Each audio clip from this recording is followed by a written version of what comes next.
Alright, gamers. Oh, what's up, Kendo? What's up, Sick Boy? We got the Joels spinning. The Joels are, in fact, spinning right now. Guys, it's a momentous occasion because yesterday off stream I killed yet another keyboard with coffee, and I wish I was making that up, but I'm not.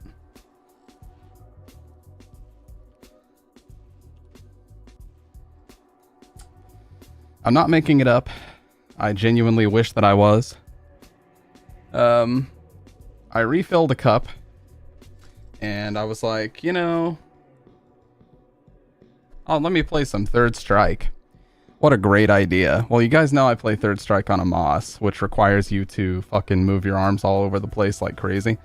And I dumped what had to have been a 3/4 full cup of coffee into this bottom left corner of this keyboard.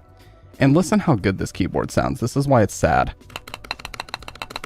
This thing sounds like one of those custom keyboards with like the best stabilizers. Look how nice. It's dead. The whole bottom row. The entire bottom row is dead. I probably could replace the PCB, but I don't know how to do that. I think it would require some soldering, no? It does have a detachable USB-C. Maybe it wouldn't be that bad. I don't know. Anyways, I bought a replacement. I bought the Aula F99, which basically uses like very, very similar switches for a very similar price. So, whatever. So, we got that sorted. But no, it feels really good to be back. So, something interesting that I wanted to mention is my multi-stream plugin got a huge, huge update, which is fucking awesome. So, the way it works now is I can stream to Twitch at 6500 bitrate, which is the maximum Twitch would allow. And I can also stream to YouTube at like 50,000 bitrate at 1440p. So now YouTube gets a massive jump in the bitrate, so it should be nowhere near as pixelated. Hey, what's up, Dr. Red? Also, this looks better to me. I updated my social stream. I just wish Chatterino I wish Chatterino was able to combine YouTube and Twitch for me. Because I love Chatterino the most, at least for me personally viewing it. I just don't think that it works. And the way Stamp said tee-hee at the beginning is telling me this is going to kill my insane. I'm sorry, dude. I'm sorry. It had to be said. Somebody had to say it. Let me say it. What was I going to do? I was going to Google something.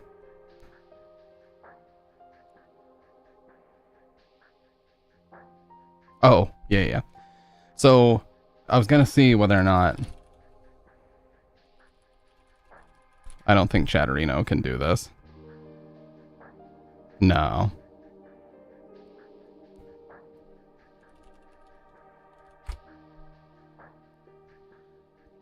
Yeah, it doesn't work for YouTube. So, Chatterino is a really, really good third-party chat plugin for Twitch only. Unfortunately, it does not work for YouTube at all.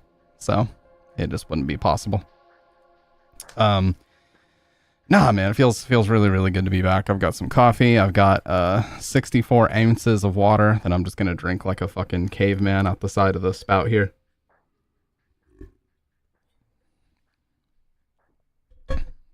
But I've got an old Leopold FC 980M that I'm using right now, which is still a very, very good keyboard. MX Black. I love these switches. So yeah, the main point of this stream was for me to test it because basically the way that this plugin works, feeling the Jeepers Creepers, bro. It's cold. I'm in my basement. It's pitch black, just setting the mood. Oh, let's go.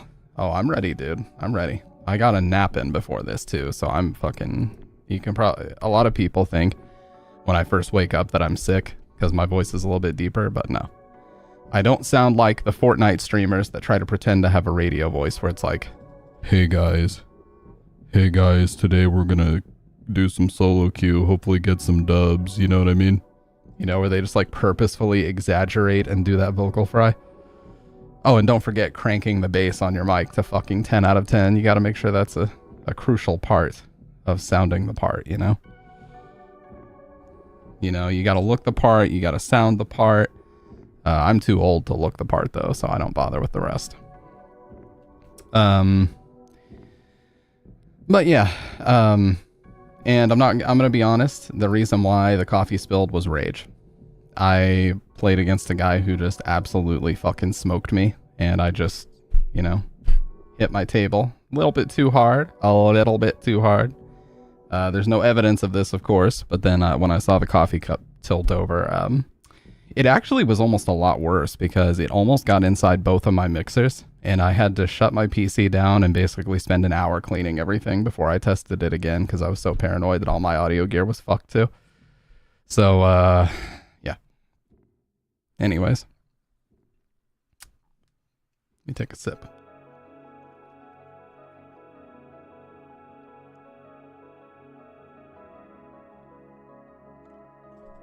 But I feel good. You know, just took myself a nice cold shower. But part of this is because I want to test the plugin. Also, I just really was fiending for a stream. I really badly wanted to stream tonight. But I mainly want to see if the YouTube stream looks better tonight. If I do the stats for nerds thing on YouTube, it tells me that it's pulling 25,000 bitrate right now, upload speed on YouTube. And then I've dropped 0 frames. So that's really fucking good, dude. That's like the best it's ever been over there. That's really good.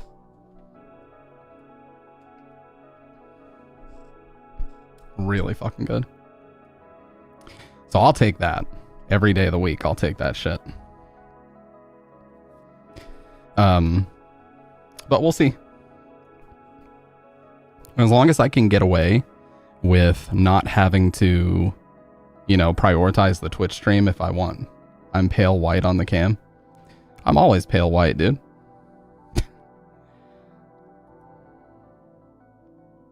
Ghost white. What's up, by the way, Kendo? How have you been, dude?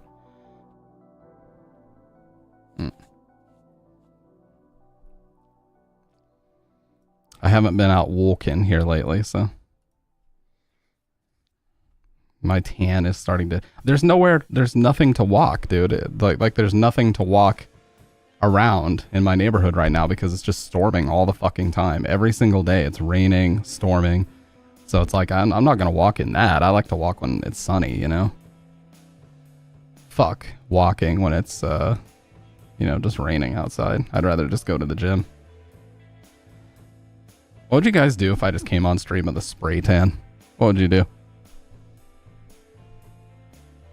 Just came on stream completely unrecognizable with a fucking spray tan. Clown shit.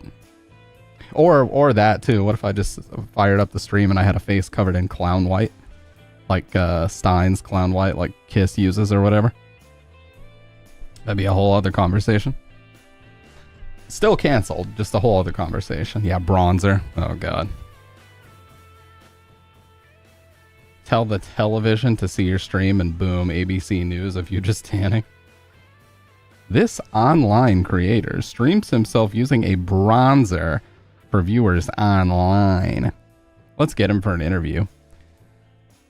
And almost, were you here last stream, Shadowman, when we watched the interview of the quote-unquote deadbeat son getting kicked out of his home? Like, his parents sued him to get him to move out, and he went on the news to do an interview, and it was the most awkward shit ever. I won't watch the video again, because I'm sure that's probably part of the reason why the last stream got sniped with copyright, but yeah, it was absurd.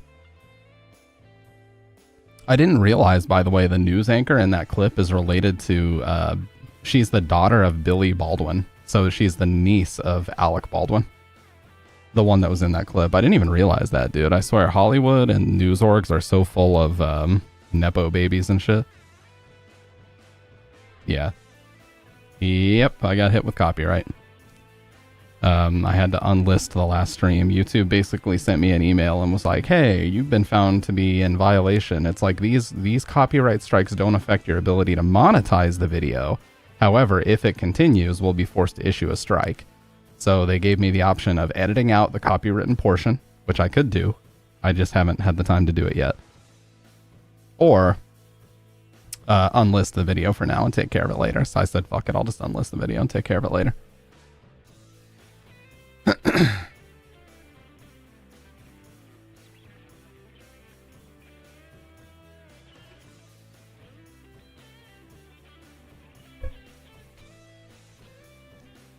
Oh yeah, YouTube is, I describe them as being on a hair trigger.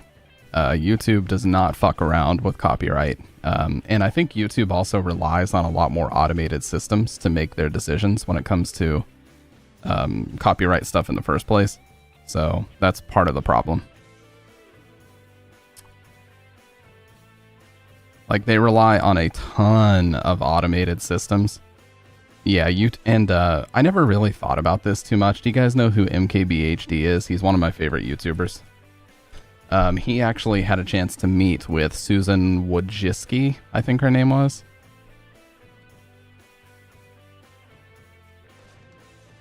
Susan Wojcicki, yeah, I believe. Unfortunately, she passed away last year, but she was the CEO of YouTube for a very, very long time. Yeah, Marquez. And he said he had a meeting with her and like some very high up executive at YouTube because there was some type of conference or presentation that they were doing that he just happened to be attending. And he went there and they pretty much said the thing that they wish more people understood about YouTube is that every problem they have is at scale. So it's like you might be experiencing an account issue, but if every user on the platform is experiencing something, they can't just flip a switch to fix it. You're talking about hundreds of millions of people that are affected worldwide. And when he said that, I was like, damn, that actually is kind of true. So like we're sitting here complaining about like a video's quality or how annoying it is to get to certain features on mobile. Meanwhile, they're like, yeah, that's nice and all, but we have 200 fucking million users that are affected by this thing instead. And it is really crazy when you think about the scale of fucking companies like YouTube and all the stuff that they have to think about. Not that I have any sympathy for them because they're filthy fucking rich, but I'm just saying like it gave me a new perspective of like, okay, maybe like annoying mobile features aren't the biggest issue at the forefront of their mind, you know? The stuff that I would typically complain about. And plus, we got to remember, like, YouTube is a lot larger than Twitch. Twitch isn't even available in certain countries like South Korea. Not only can you not stream on Twitch, I think you have to use a VPN to even access Twitch in South Korea. I don't even think you can access the website unless you VPN to another location. Oh God, yeah, no, Kendo. The biggest fuck you that YouTube ever did, and still to this day continues to do, is locking the ability to turn your phone screen off and have the video still play audio only. That being locked behind the paywall is some fucking horseshit. Every other website you go to, every other video streaming platform, you can turn the screen off and the video still plays in your headphones, except YouTube. You got to pay premium for that.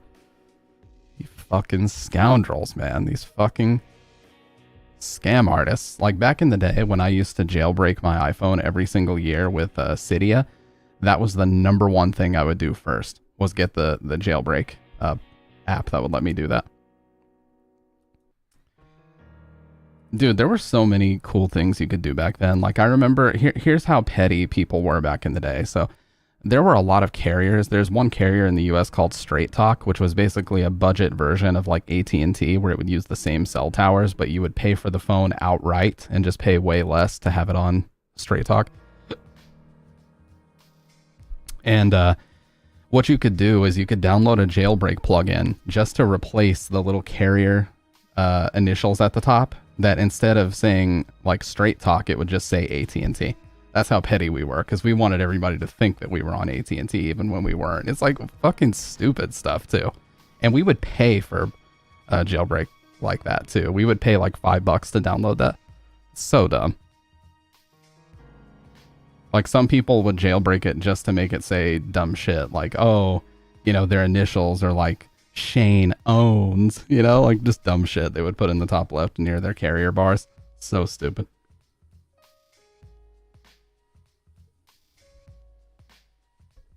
No, I'm not calling out anybody in particular. That was just the first name that came to mind. Okay.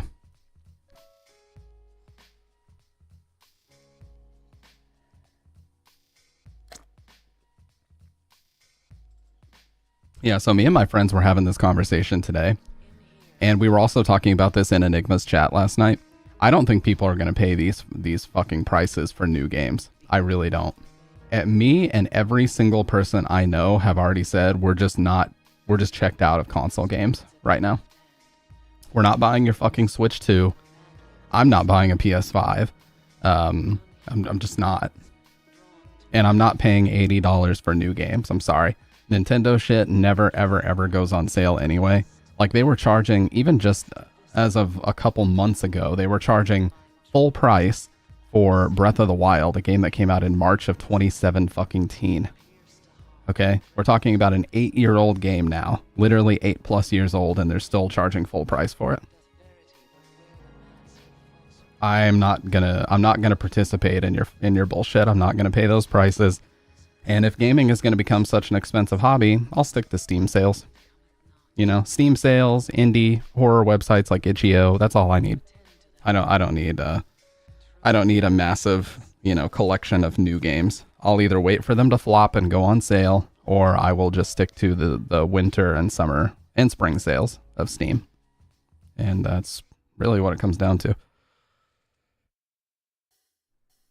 I felt like 60 was a perfectly fine price. Now listen, I'm not sitting here and saying like, you know, I don't think that developers deserve the money, because I understand like the reason why they do it is because they're spending significantly more on these games now than they used to. There are rumors out there, I don't know if you guys have seen, there are rumors that GTA 6 has cost $2 billion to develop. Even if they release it at $60, like they're obviously, nobody has any question about GTA 6. That game is going to shatter records. It's going to sell better than 5. It just is what it is. Like that franchise has such a legacy. People I know that are like completely checked out of modern games, the one that they know about that's on the way is GTA 6. My dad, who's like 55 years old and rarely plays brand new games, is still going to play GTA 6 because he has a PS5. You know what I mean? Like, it's just one of those universal, it will sell like hotcakes. But the reason why they're doing this is because they want to not only recoup their costs, but they want to basically fund the immediate creation of more content. Like, they have to maintain these servers. They have to create this stuff. They basically have to now you could say this is greedy, but basically they have to overfund themselves so that they have money right then, instantly, to start working on new content. Because nowadays, every game has to have a roadmap, you know what I mean? Every fucking video game in the world has to have a content roadmap and just be constantly releasing new stuff and new stuff. Otherwise, idiots are like, yeah, I beat the story twice, now I'm bored. I remember people saying that about GTA 5. Like, you beat the story twice, which is like a 50-hour story. Yeah, 100 hours, and now you're bored. Nothing to do. Game sucks. Okay, bud. Whatever. I waited a full year for Resident Evil 4 remake to drop to $20, and I got it with the Ada DLC. Big dub. Dude, 100%. I regret buying Resident Evil 4 remake, but I don't regret buying Silent Hill 2 remake. Because Konami is such a shifty fucking company that if Silent Hill 2 remake didn't just crush in sales the way that it did, I feel like they would have just canceled whatever the next remake is going to be. They all want to make better games like Mafia: The Old Country is coming. They're already hitting high marks on the market for Assassin's Creed Shadows. Don't suspect GTA 6 hit higher than Assassin's Creed Shadows. I think GTA 6 will still sell phenomenally well, but I actually wonder if it maybe won't sell as good as 5. It's possible it won't. Because, dude, it's only coming out on PS5 and probably Series X when it first launches, and it won't be out on PC for a while.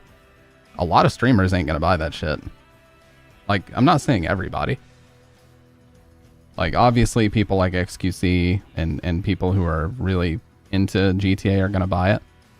But, I don't know, man. I feel like a lot of people are kind of folding their arms and saying, I'm not paying those fucking prices. Go fuck yourself.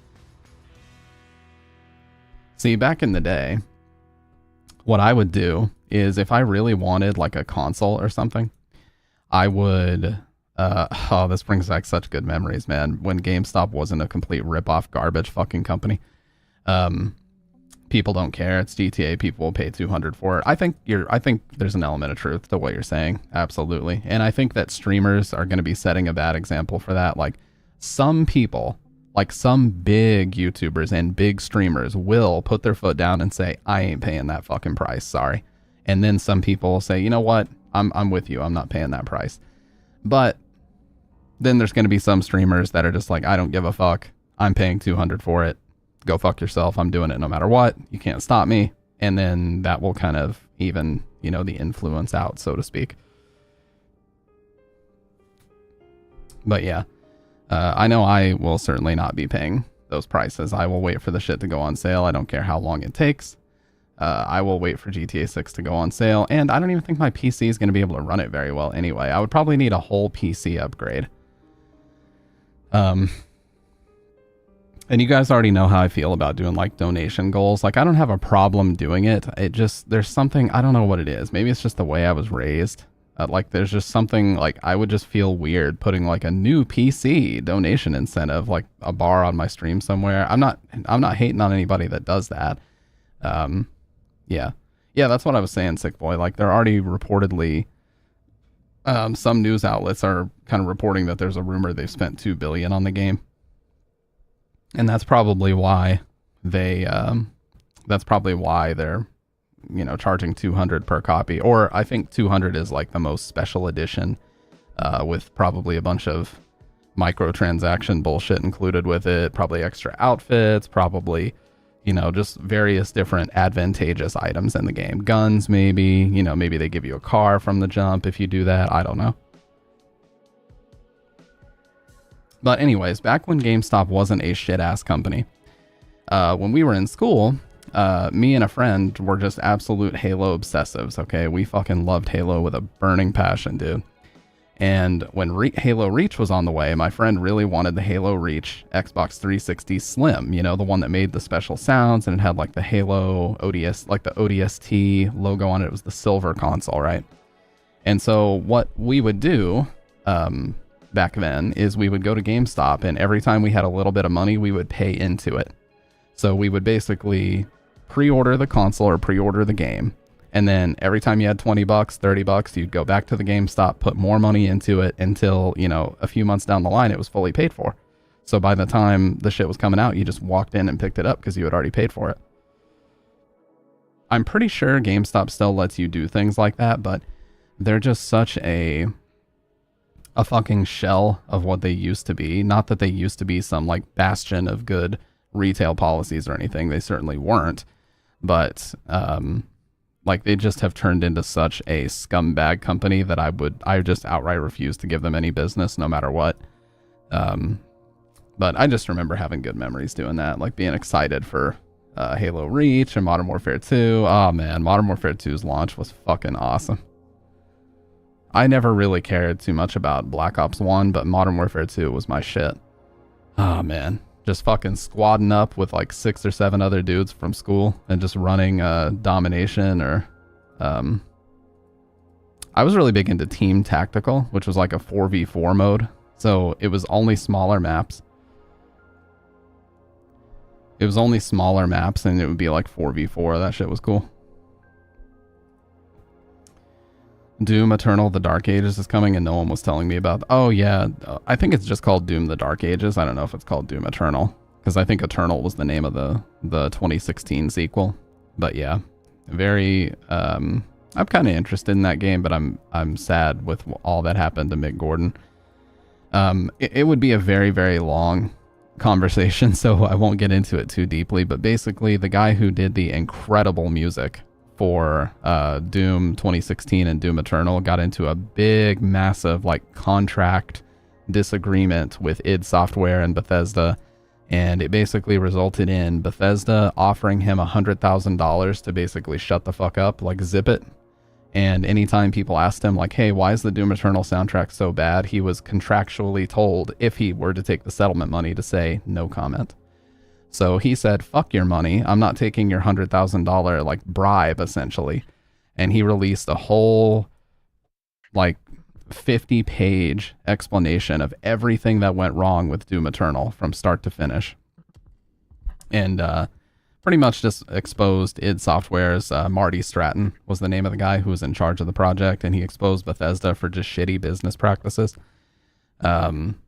So yeah, he will never be hired to work on another Doom game, unfortunately. Hey, what's up, Dr. Red? This is the new keyboard I got, by the way, guys. I was going to show this. It's called the Aula F99, and unfortunately it was only available in white. $66 for this thing, and it has the crunched number pad, which I really like. Down here, it has this crunched number pad. I like that because it gives me more space on the desk for my mouse to move freely. So... it's like a grayscale, but unfortunately I couldn't get it in black. Whatever. It is what it is. Yeah. Well, I need the numpad. You know why? Because the numpad is literally my scene switcher. Number 4 on the numpad is my Be Right Back screen. Number 8 is the current screen you're looking at. Number 1 is starting soon. Number 2 is gameplay. Number 3 is podcast. And it's been that way for years.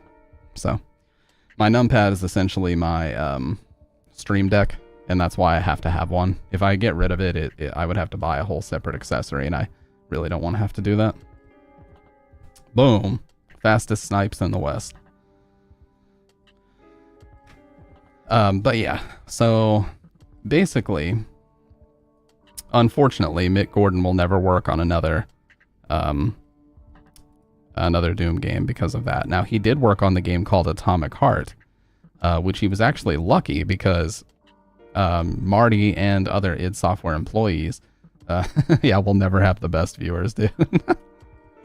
Oh man. Anyways, so some employees at id basically tried to destroy his reputation and say that he was difficult to work with. So they tried to ruin his reputation in the industry, and that's part of the reason why he made that long post that he did.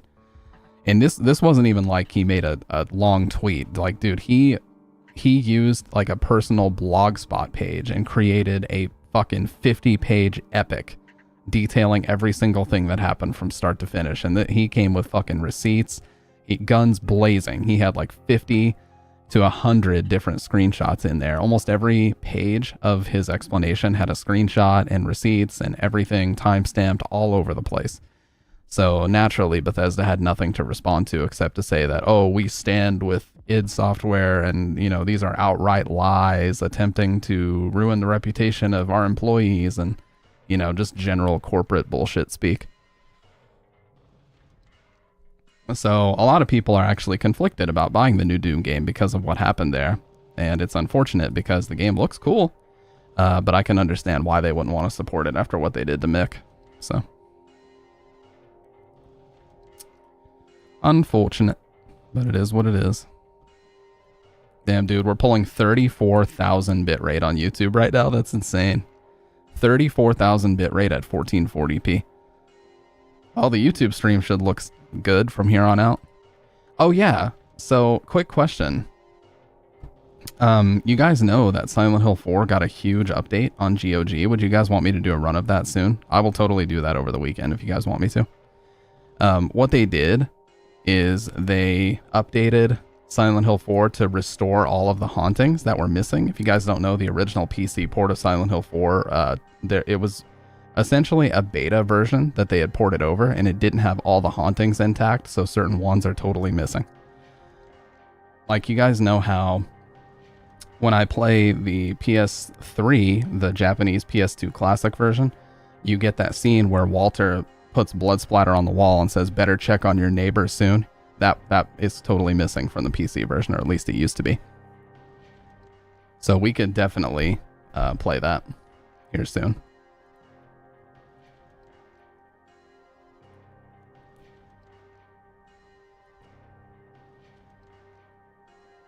Doesn't hurt to sail the seven seas. Oh, man. See, back in my day, I know I say that a lot, but I say back in the day and back in my day a lot, but back in my day, everybody at school would talk about the Pirate Bay and also KAT, which was short for Kick-Ass Torrents. And every day, and I didn't know a lot about those sites, but every day I would go into school and there'd be like the one super tech savvy nerdy guy next to me, of course, because I was also that guy, who would be like, "Oh, bro, I just downloaded the newest this, that, or the other off of Kick-Ass Torrents. You got to check it out." And remember, this was at the time where I had already been banned for getting my dad's Steam account banned. So thankfully, I wasn't able to even be curious enough to get on those websites because I was completely grounded from the PC. Oh my god, I was a fucking little deviant, dude. But at least I admit it. Okay, at least I admit it. I would never sit here and say that I didn't do those things, you know, because I totally did. But I was definitely a deviant, dude. There's no doubt about it. How long has it been since I told that story? It's not like it's a long story anyway. But you guys all know that I got my dad's Steam account vac banned, right? And he had to call Steam support to get it restored. Me and him actually talked about that the last time I visited too. And we both were able to laugh about it finally. Not that it was even that big of a deal, but we blow my nose really quick.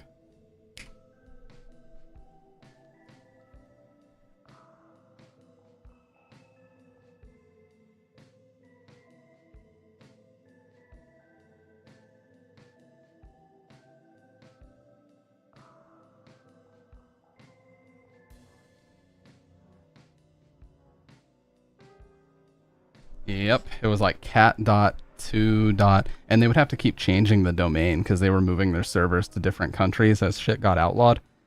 The Pirate Bay, which was like TPB, would have to go to 4 or 5 different countries a year practically as shit kept getting outlawed. It was insane what they had to do just to continue operating.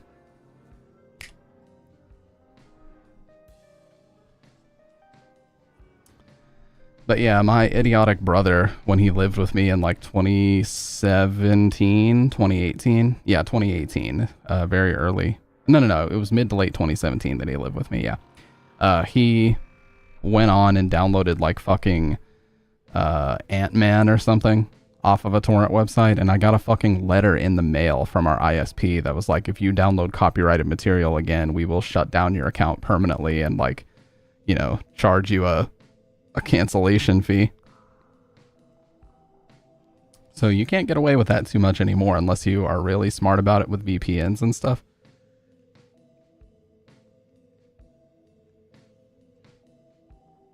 You know, the ISPs are wise to a lot of the piracy going on nowadays, so you can't really get away with that.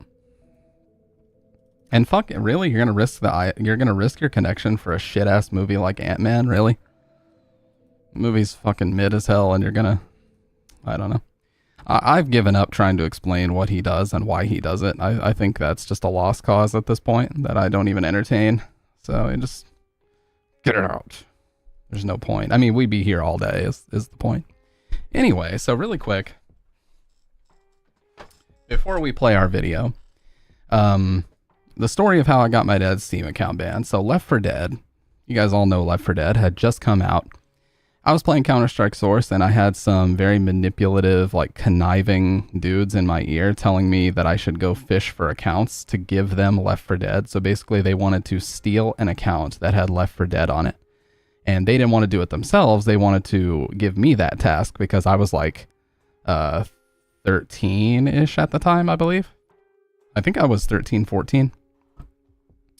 Anyway, so yeah, I had some manipulative dipshits in my ear telling me to do it. So they gave me some copy and paste about like worm intrusion packet found. Please provide your username and password immediately. And this was so long ago that Steam didn't even have the thing in their chat that said we will never ask for your password or anything like that.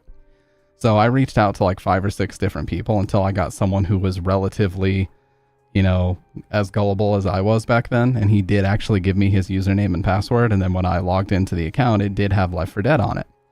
So I logged out immediately. I gave the dude the credentials. He logged in, changed the password, and was like, hell yeah, bro, I'm playing right now. And then all of a sudden, when I tried to switch back to my Steam account, like my personal one, and this had only been a couple minutes since I logged into the other person's account, I tried to sign into mine, and it didn't say incorrect username or password. It said your account has been disabled. As in, completely faucet turned the fuck off. Your account doesn't exist. As if I had just typed like, you know, a bunch of swear words or something, you know? Like, your account doesn't exist. It's gone. And I was like, what the fuck? So on that same computer, I had signed into my brother and my dad's account. So then I go to sign into my dad's account. It says the same thing. And that's when I really started to shit myself. Then I tried to sign into my brother's account and magically it worked. So I was like, okay, maybe they'll revert it. And like, maybe it's not that big of a deal. And a couple days went by of me basically shitting myself, hoping that he wouldn't check. But of course he was eventually going to check. And then, you know, I was forced to come clean and he had to call fucking Steam support. And the thing that I always say about this story is that when he was on the phone with Steam support, he kept saying, my dumbass son. That's the one thing I remember. So I got grounded from the computer for like 4 months because of that. 4 entire months. Yeah, good times. And I actually had to go outside, dude. Do you understand how hard that was? I had to go outside. It was fucking so difficult, dude. I had to like socialize, dude. I was forced to touch grass. It's a very unfortunate reality, but I was, you know.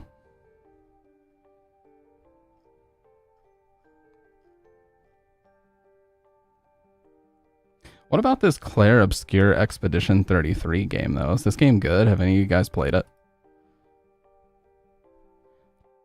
Because I've seen a lot of people talking about it as if it's really, really good. I just don't know. It's okay. Yeah, it's based on a really, really good JRPG from the 360 era called Lost Odyssey. Lost Odyssey was made by a company called Mistwalker, which is actually Hironobu Sakaguchi, the creator of Final Fantasy. When he left Square, he made a company called Mistwalker, and they put out a couple of JRPGs on the 360 of all things.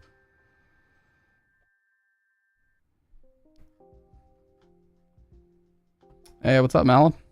I always like your the color of your name, the purple. I hope it is purple. I'm colorblind, so. But to me, it looks like purple. It stands out nicely amongst the sea of silvers and grays and whites we got going on out here. Oh yeah, so Malum, the YouTube stream got a yeah, like K-Brad, I'm all purple out here, Joker style. My multi-streaming plugin got a massive update a couple days ago. I was actually going to stream, but 2 days ago, but it got a huge update and I wanted to play around with it first because the last thing I wanted to do was turn a whole ass stream into like a tech support nonsense, you know, thing. Anyways, so what happened is now you can stream per platform, you can set your bit rate and all of your encoding settings. You can set different ones for every output that you're going to. So now Twitch, I can leave at the 6500 bit rate, which is the maximum Twitch allows for somebody who's not a partner. And then on YouTube, I can bump that shit up to like 50,000 if I want to. And that's what I'm streaming on right now. So 50,000 bit rate at 1440p on YouTube. So now I don't have to like prioritize Twitch when I want to pull clips or make clips. I can just go to YouTube because the quality is even higher over there now. And when I check the stats on the video, we're pulling like 41,000 bit rate at 1440p. It's fucking insane. So yeah, quality wise, we should be sorted. Now it does say that it takes more system resources, but it shouldn't be that bad. And plus most of the games I play aren't even that demanding. So it ain't a big deal. You're just basically doing, you know, double the work on your encoder, whatever it is. And mine is NVENC, which works off your graphics card. So it's not a huge deal.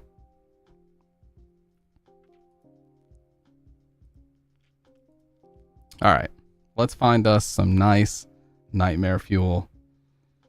Buys high-end PC, proceeds to play through it. My PC isn't even that high-end anymore, dude. I have a 10700K, which is like a 5-year-old. No, it's like a, yeah, it's a 5-year-old Intel CPU. It came out early 2020. And then I have an RTX 3070 Founders. So my PC is not even that. It's like a mid-range PC at the most. No. Like, running Silent Hill 2 was a fucking struggle on this thing, dude. It was a struggle.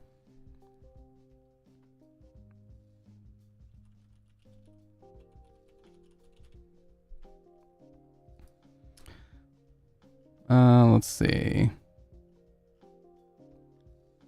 Oh, there was a indie horror game, Iceberg. Do you guys want to watch that? 20 disturbing indie games that went too far. Iceberg Explained. Ooh. That sounds good. There's also the Lost Horror game, Iceberg, but the Lost Horror game, Iceberg, is an hour long. This one, by a guy named Nusou, or Nusau, is 30 minutes. That's perfect. Target acquired. Let's go, dude. Wow. Now, as long as YouTube doesn't shut my fucking stream down, is one of the Lost Horror games PT. Honestly, it would kind of qualify. You're not wrong. It actually would qualify. All right, let me pee because I've been chugging some water and also some, oh yeah. I moved ever so slightly, so I got to adjust this. Sorry, guys. Oh no, we're good. I'm just gonna pee really quick and then we're actually gonna get into, and take a little tinkle, as they say. Oh God. Did you see that transition? How laggy that was? Also, my music lagged, and then we'll get to it. Yeah, we got an anime girl. First thing.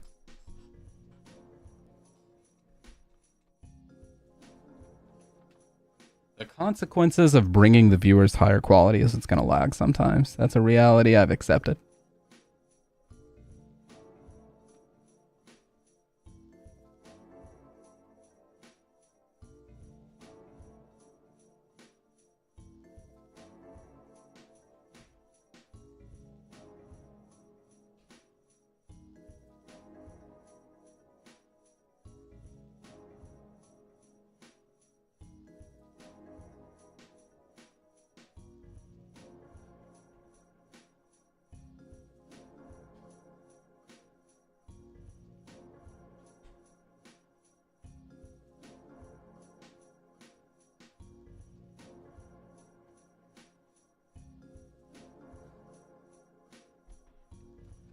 All right, let's do it.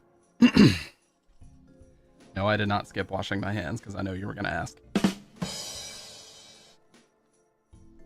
What do you think I am? Some type of savage? What kind of savage do you take me for, dude? Indie video games ever made. We'll start with the more And he's playing White Noise immediately. well-known, controversial and weird indie. Wait. I think he's playing Prosonic Fairy Tale, actually.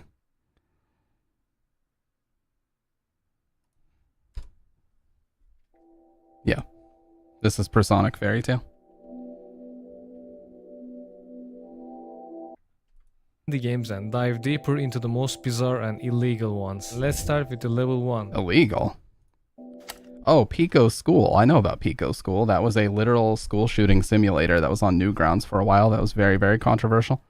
The character Pico actually ended up in Friday Night Funkin' because of this. And he has an Uzi in it. And dive deeper into the most bizarre and illegal ones. Let's start with the level 1. Postal, yep. Postal 1 was made by a small, independent studio called Running with Scissors, and it was published in 1997. You play as a guy known only as the Postal Dude, and mentally, let's just say, he's not in a good place. The game starts with him getting kicked out of his house. He believes everyone in the world has gone crazy because of a disease called the hate plague, and he is the only one unaffected by this. So, he needs to cleanse the town with mass violence. The main goal of the game is to take down a certain number of enemies while staying alive. Hey, welcome back, Dr. Ed. We're watching 20 disturbing indie games that went too far. Iceberg explained. Enemies are civilians, police officers, and soldiers. The Postal Dude sees everyone as an enemy. He goes insane as you progress. The voices and whispers in his head get louder and louder. The game makes you feel his paranoia firsthand. You start with a pistol and find other weapons like shotguns, flamethrowers, and even rocket launchers. The combat is quick and intense, with civilians and enemies screaming, running, and reacting in real time to the chaos he creates. You go through different areas like his neighborhood, a mine, train station, trailer park, and a military base. Then you reach an elementary school full of little children, but your weapons don't work against these kids. They all... Oh, wow. Well, at least the devs had some class, you know? Good lord. Been playing Amnesia, lights off, earbuds on, no streaming, just immersion. Dude, I played Silent Hill 2 like that recently, and it's actually so effective. Like, I didn't realize how much streaming changes the impact of that game. If you just are in a dark room by yourself playing Silent Hill 2, the impact is so much bigger, but then you don't get to share it with people, so I think I'll take the former. Love, and Postal Dude's mental state gets even worse. The screen fades and the game reveals that he has been captured and locked in a mental asylum. And the last thing you hear is disturbing whispers and demonic screams.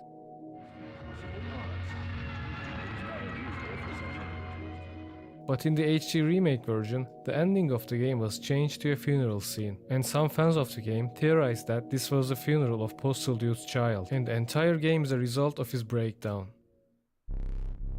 Oh, Hatred. Now, Postal 1 had an excuse for... Literally, Hatred was trying to be the new Postal, except it went way too cringy with it. For its violence, but the developers of Hatred probably just said, let's make a mass murder simulator. Hatred was developed and published by a Polish studio called Destructive Creations, and if you're expecting a complex narrative, you won't find it in this game. Hatred's story is intentionally empty. The character you play doesn't even have a proper name. The game just refers to him as the antagonist. He just delivers a dark monologue at the start of the game about how much he hates humanity and... I just fucking hate this world. That's what he actually says, by the way. I remember this trailer was going viral for all the wrong reasons back then. Like 2014 or 2015, I think, when this came out. Society. So he decides to kill as many people as possible in New York. And so that's dumb. It. I just fucking hate this world. Yep. And these human worms feasting on its carcass. The game is almost completely black and white, and the only colors you see are from blood, fire, and explosions. Pretty much, Kenda. And one of or the most Dr. infamous things about the game is its close-up and detailed executions. Similar to Postal 1, the core gameplay loop is about making sure that the main character reaches his goal of mass killing. At the end of the game, you even blow up a nuclear power plant. Because of all this, some critics and players argued that Hatred glorified mass murder and trivialized real-world violence. But the developers defended their work by saying it was a reaction to political correctness in gaming industry. Hatred was controversial even before its release. Shortly after being submitted to Steam Greenlight, I think it actually got removed from Steam Greenlight, yeah, because I think people like mass reported the game, and it was actually kind of controversial because some people were like, yeah, it's stupid and it's really violent, but it should be allowed at least to exist. But I think people actually ended up getting it banned off of Steam.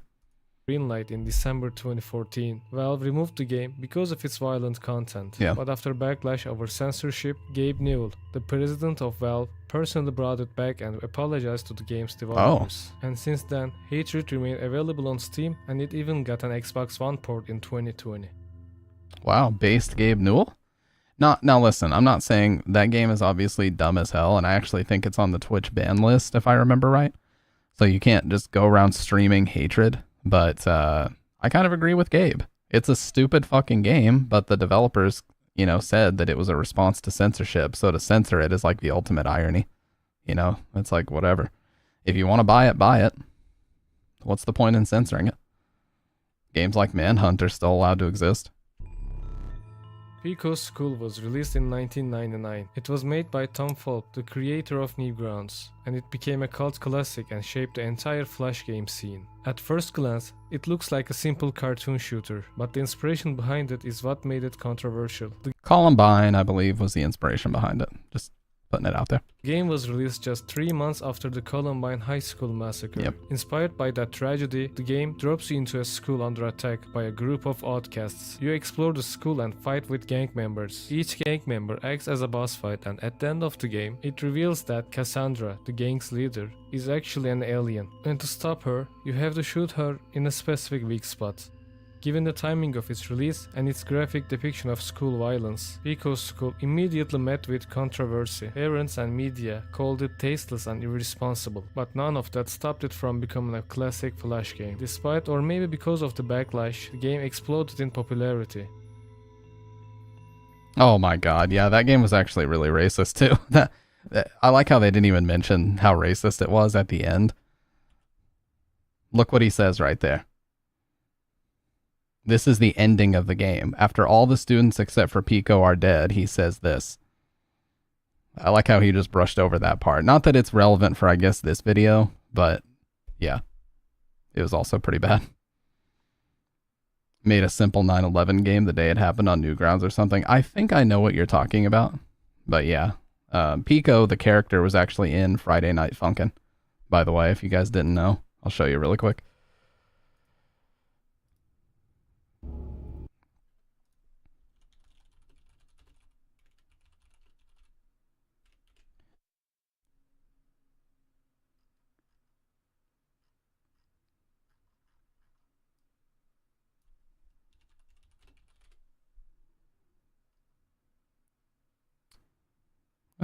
Do they show it?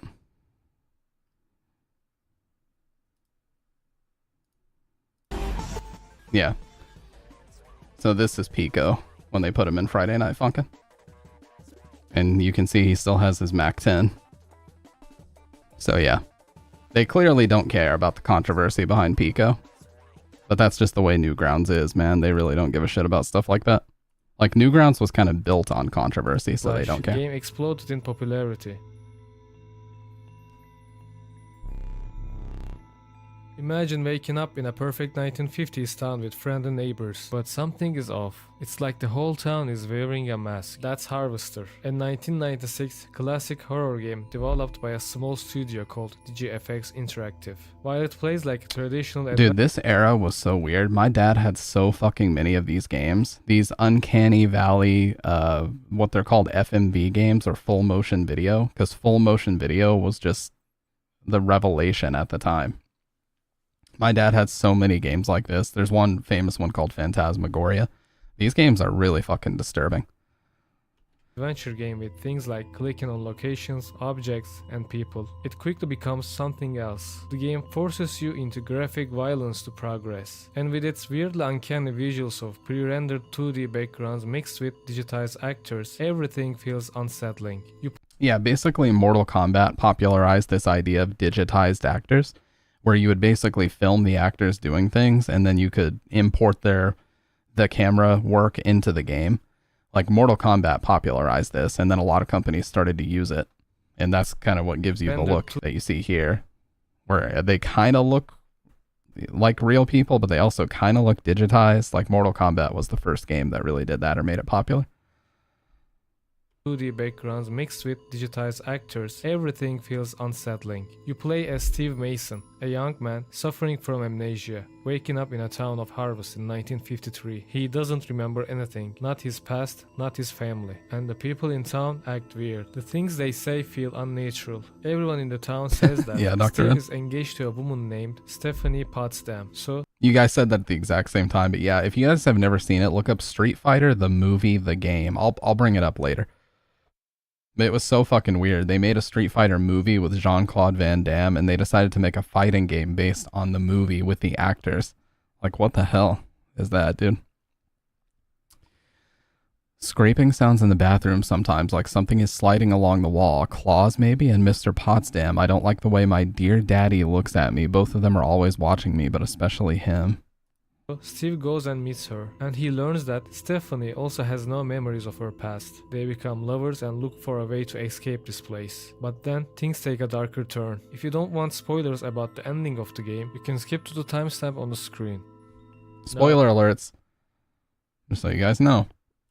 At the center of town, there is a building called The Lodge, and it's controlled by a cult named Order of the Harvest Moon. If Steve wants answers, he has to join the cult. But the entrance We're watching 20 disturbing indie games that went too far, Iceberg. What's up, Adipie?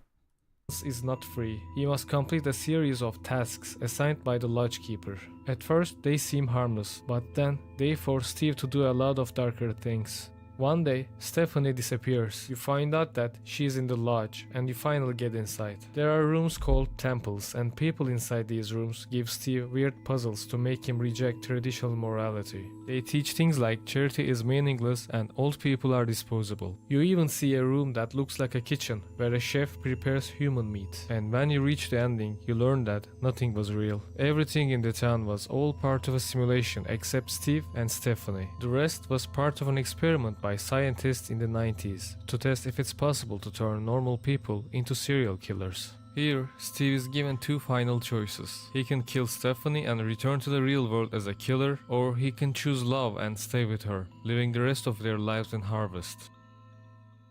I wonder who wrote that. There is actually a guy on YouTube named Metal Jesus Rocks. He's like a big game collector. And he used to work at a company called Sierra that made Phantasmagoria 1 and 2 and a lot of other games in a very similar vein to those. I wonder if Sierra actually published that game.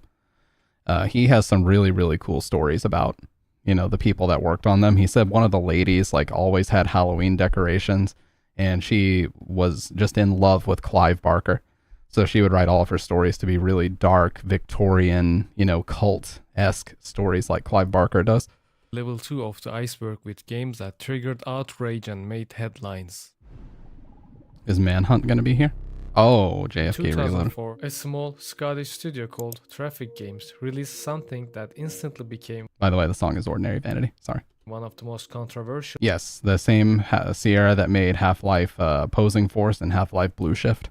video games ever made, JFK Reloaded. This wasn't just another historical shooter. It was a first-person simulation where you stepped into the shoes of Lee Harvey Oswald and recreate the assassination of President John F. Kennedy as precisely as possible. Your goal is to match the official Warren Commission's version of events down to the millisecond. The more accurate your shots, the higher your score is. Developers of the game try to disguise it as an educational experience. They claimed that the game would help people to understand the physics behind one of the most infamous assassinations in history. Politicians, media, and the general public called it tasteless, disturbing, and disrespectful. I remember this being on the news growing up. Yeah, the song is Ordinary Vanity from the Silent Hill 2 soundtrack, otherwise known as Eddie Puking.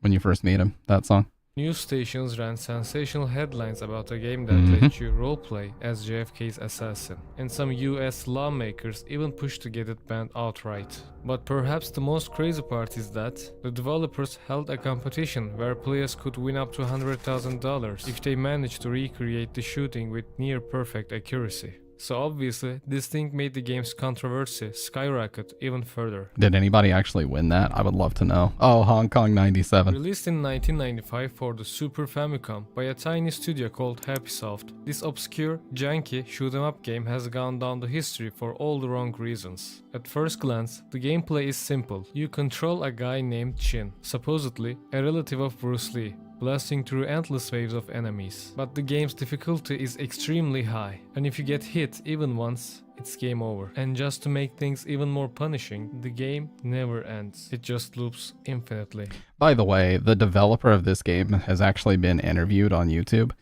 and this was not an official game by any means. This was literally a game that they would go to in Japan in the 90s. They had basically these pirate game markets that they would go to. And third party, essentially like pseudo game sharks that would allow you to play unlicensed games, like games that people would just create, were really popular. And I forget what it was called, but there was like this add-on for the Super Nintendo where you could connect it through the top and it would let you play floppy disks.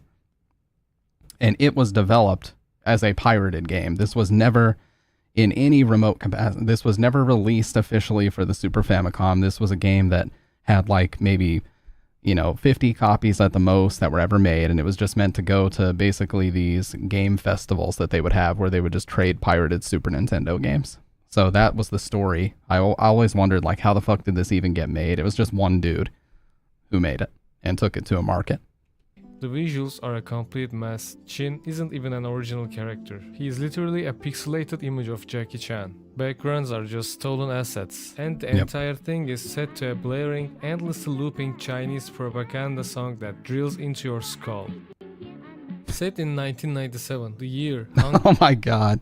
AVGN made a huge deal about this screen. A herd of fucking ugly reds, period, are rushing from the mainland. Oh my god, what a stupid game. Kong was handed back to China. The game follows Chin as he is hired to fight off an invasion and take down the so-called ultimate weapon, a zombie version of former Chinese leader Deng Xiaoping. The game's tone-deaf depiction of Chinese people and its reckless use of political figures already made it controversial, but Hong Kong 97 crossed a much darker line, its game over screen.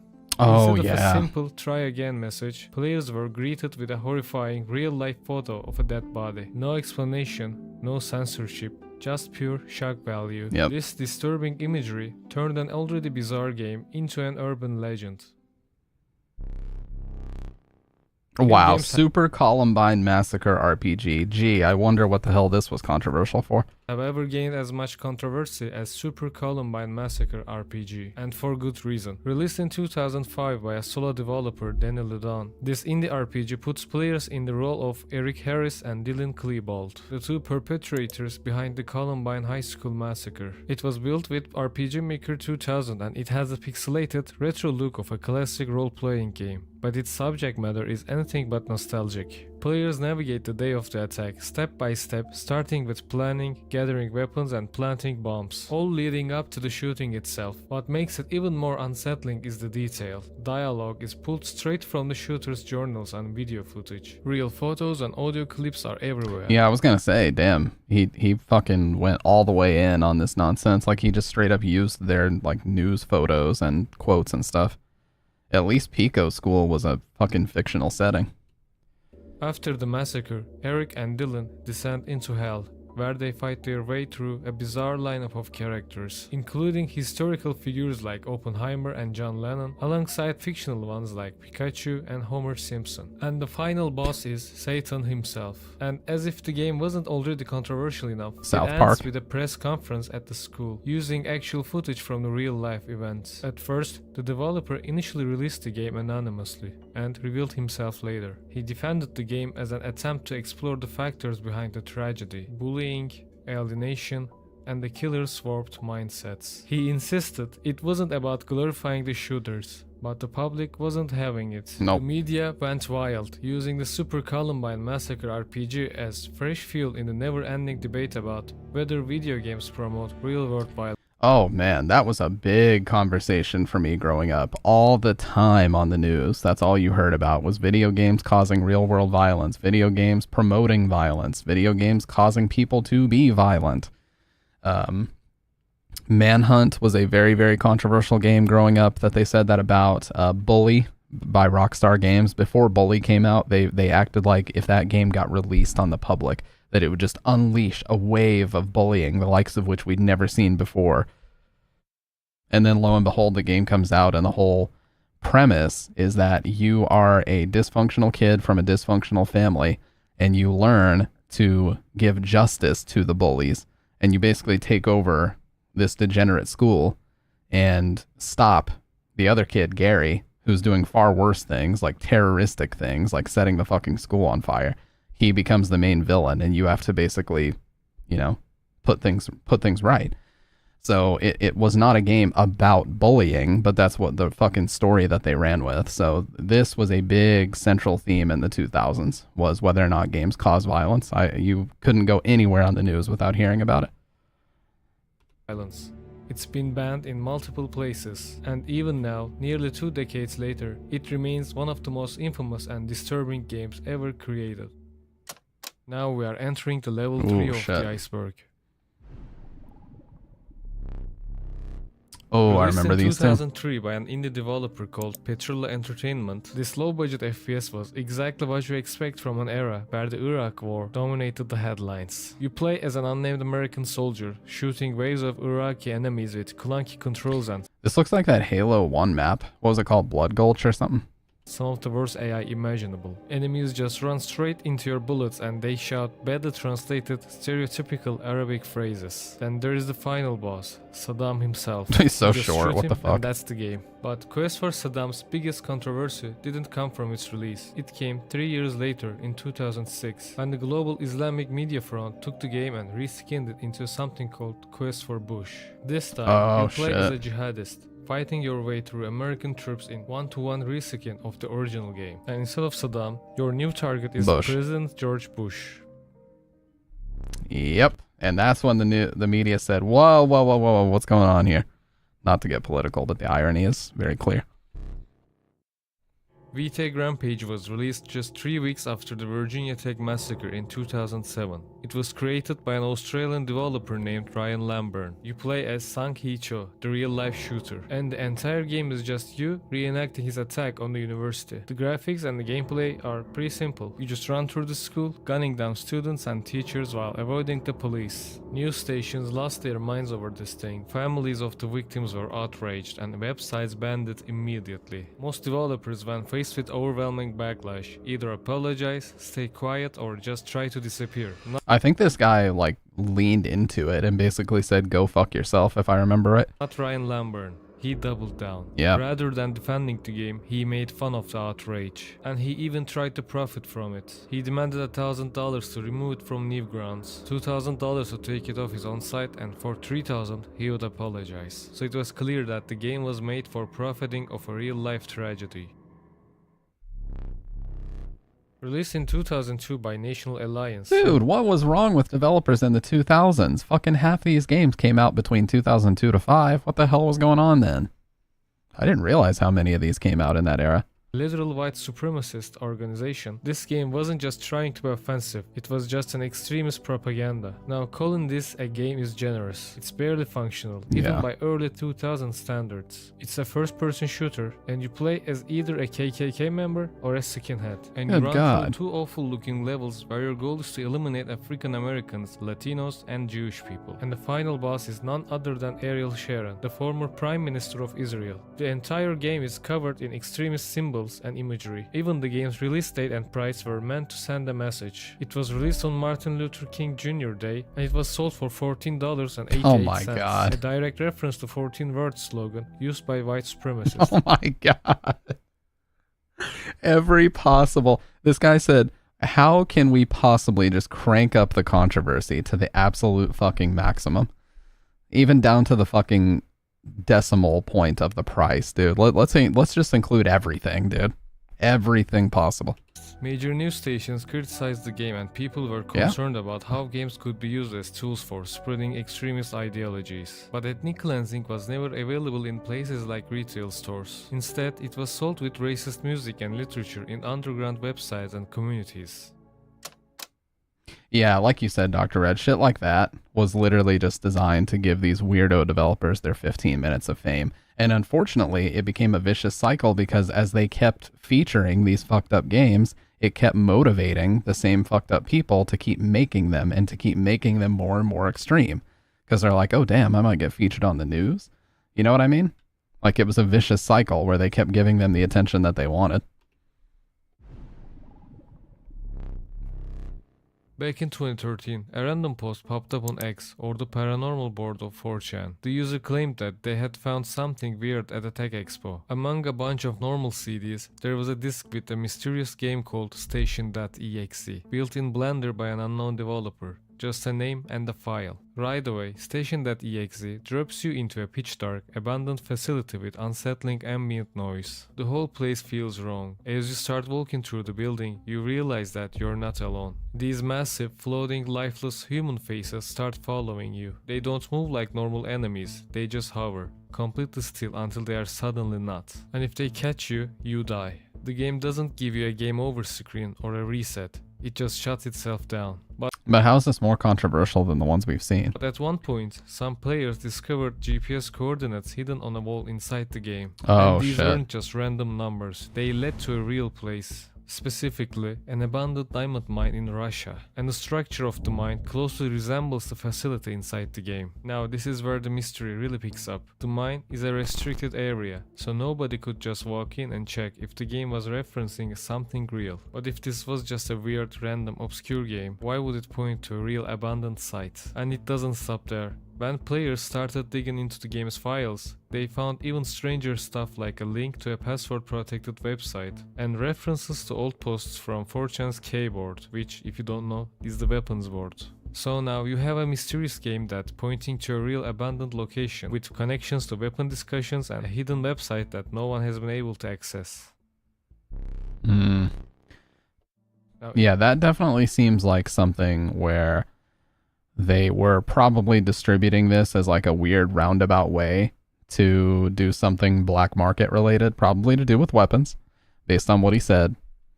But yeah, and somehow somebody ended up with it at a tech expo, unless the whole story was bullshit and it's just like an ARG. imagine a visual novel that takes the psychological horror of Saw and mixes it with some deeply unsettling themes and cranks the intensity up to about 1000. That's Euphoria. Originally developed by Clog Up, a Japanese studio known for making adult titles, Euphoria isn't just your typical point-and-click, branching path visual novel. At first glance, it looks standard enough. You make choices, shape the story, and interact with different characters. But once you start playing, it becomes very clear that this game is operating on an entirely different level of disturbing. You take on the role of a character trapped inside a mysterious facility, along with a group of women who are being forced to participate in twisted, sadistic games by an unknown game master that force them to do things that are pretty uncomfortable to watch. Now, I could go into detail about the exact games being played, or what happens to the characters and how the plot unfolds, but I don't want to spoil it for you and also break the YouTube TOS. There's a lot of emphasis on power dynamics, manipulation, and what happens to the What did she just say? YouTube TOS. There's a lot of So our toilet is a bucket in the corner of Emphasis this on- white room that looks like it was ripped right from some science lab. What the fuck? power dynamics, manipulation, and what happens to the human mind when it's pushed beyond its limits. And while that all sounds like something deep, just know that the way it's presented is so extreme even within the adult gaming community. That being said, Euphoria has built up a loyal fan base, specifically among players who appreciate its deeper psychological themes, but its graphic nature made it a nightmare for distribution. Some releases had to be heavily censored, with certain versions removing or modifying content just to be legally sold. Meanwhile, special patches were released to restore everything the developers originally intended. Yeah, I imagine how quick I would get banned playing some shit like that. They wouldn't even let me get through 2 lines of text.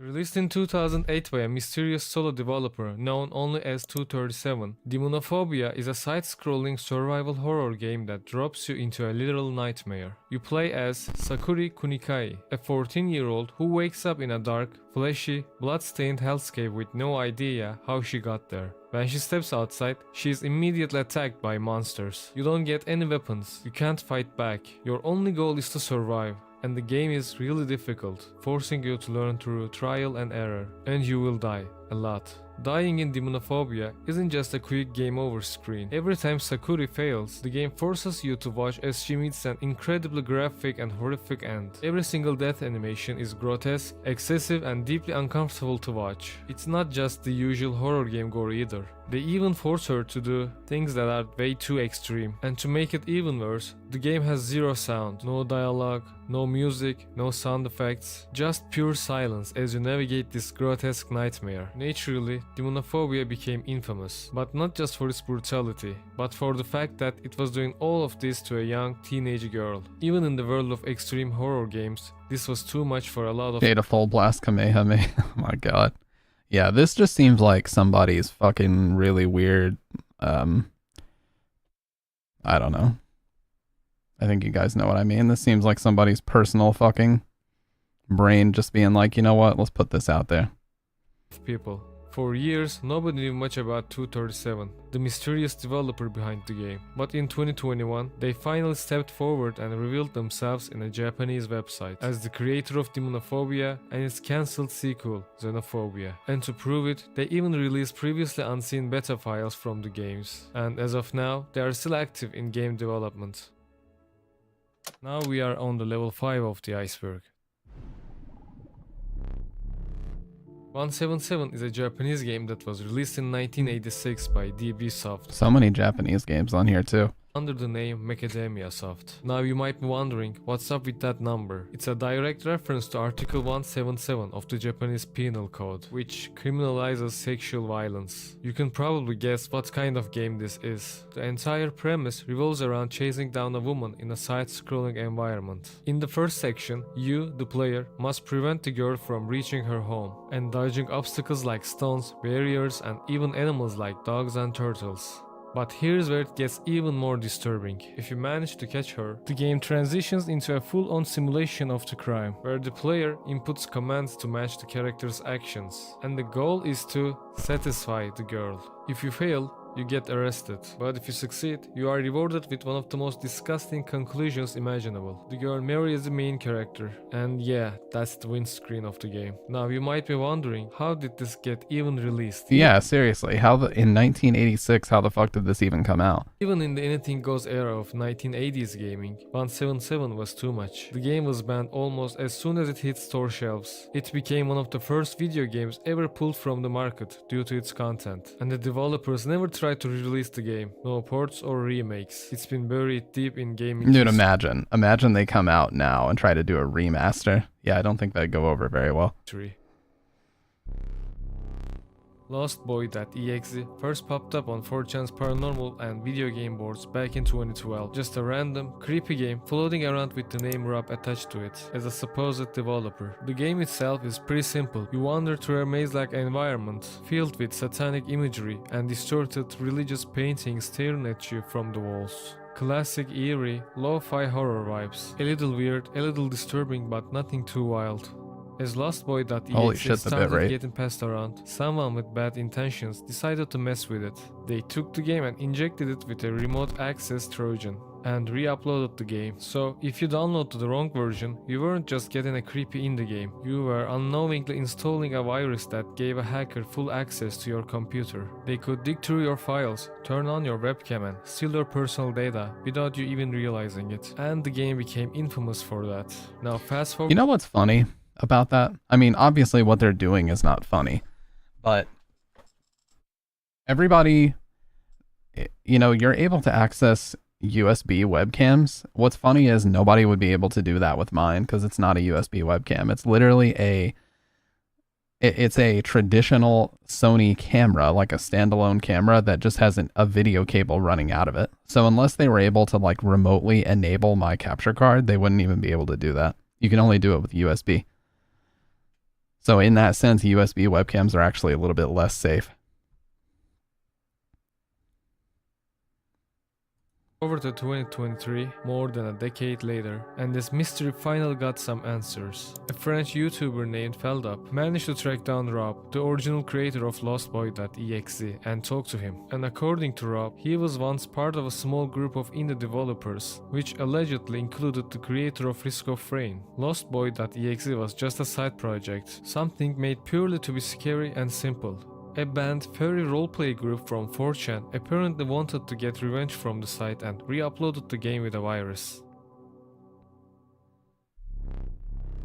Splatter School is a Japanese 2D side-scroller horror game developed by Ankoku Marimokan. And if you ever played Splatterhouse, this is basically its hentai parody version. You play as Jessica, just your average high school girl, who takes a nap and wakes up to find her entire school has transformed into a nightmare, because apparently the principal read a cursed book, which in classic horror fashion, sacrificed everyone and unleashed a hellish nightmare world. The gameplay is pretty straightforward. You run, jump, explore the school, solve puzzles and beat enemies with whatever weapons you can find. So it's similar to Demonophobia, which we covered earlier in the previous level. But in Splatter School, if you take damage, a piece of her clothes disappears. And if you keep getting hit, she ends up completely naked.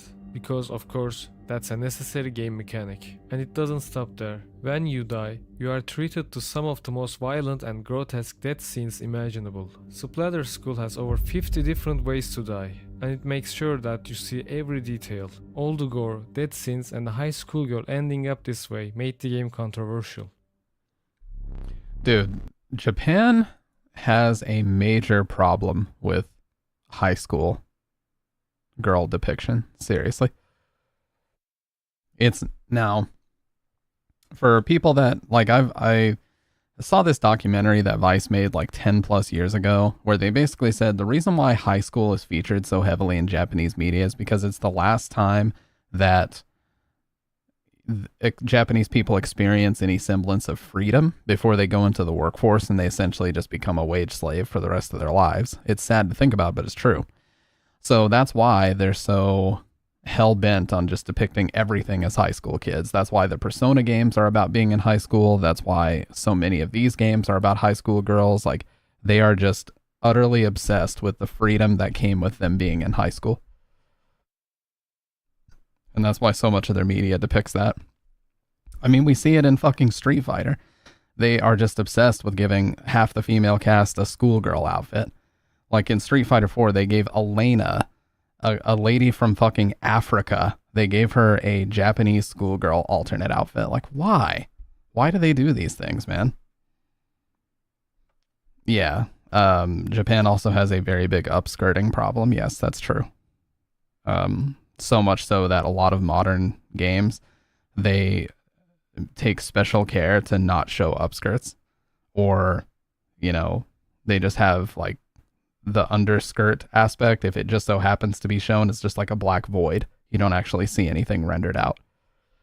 That's crazy. That's how far it's gotten, that they have to alter games to make it more difficult to do fucking upskirts.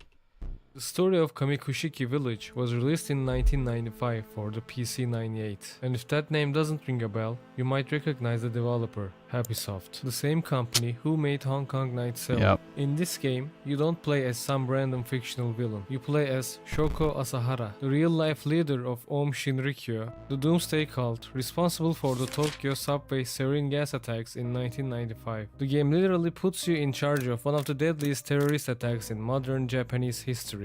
It's like a strategy simulation hybrid, but instead of managing a city or leading an army, you're building a death cult. Step by step, you recruit followers, collect funds, train cultists, and even level up Asahara himself. There's a countdown clock in the game, and as time passes, real-world events happen just as they did in actual history. And the game has two endings. See, you know what's insane is like this game looks like it took a ton of effort. Imagine if they took all this effort and didn't make the subject matter so fucked up. Like, this could have been a genuinely cool game. Like, this looks like a crazy amount of effort for what amounts to like a Super Nintendo game. It's like, this could have been something cool. If you successfully make the gas attacks happen, Hey, no problem, Kendo. Enjoy. you win. But if you don't, the world ends. But what makes this game make it into the list is that the game incorporates real footage from the cult's propaganda, like actual clips of Asahara, his followers, and even the attack itself. So when people first found this game, they were horrified. Many people thought it was an actual propaganda tool created by the cult to recruit new members. But in reality, it wasn't. The game was actually meant to be satirical, a dark, over-the-top critique of Aum Shinrikyo, portraying the cult and its leader in goofy ways. But still, there was a huge backlash in Japan. The country was still healing from the attack, and this game dropped just 3 months after the tragedy. Yeah, so too even though soon. it was technically anti-cult, it was still seen as insensitive and incredibly offensive. Level 6, the bottom of the iceberg. Nick Crowley made a video about this cult. One of the most fucked up things I ever listened to, and the worst part, I don't think there was any real justice, of course. Hey, that sounds just like the Junko Furuta video we watched. That's the main reason I mostly dropped anime, the high school girl thing. I will say that as I get older, it makes it very difficult for me to, because there's so much like anime that's like Junko Furuta. Don't look it up, Shadow. It's one of the most fucked up things you'll ever see in your life. I think you were the one, weren't you the one telling me about that, or was it Adapai? I don't remember. But anyways, yeah, it definitely makes it difficult for me to get into anime because there's so many anime that's like high school girl romance, and I'm just like, I don't I don't care about, even when I was high school age, I didn't really care for anime like that. I mean, seriously, it gets a little bit old after a while. I get that it's like par for the course, their culture and everything, but I don't know, man. I'm really starting to get out of anime unless it's like completely unrelated to high school life, you know? And even then, most of the time, they still make the characters high school age, like 15, 16, 17.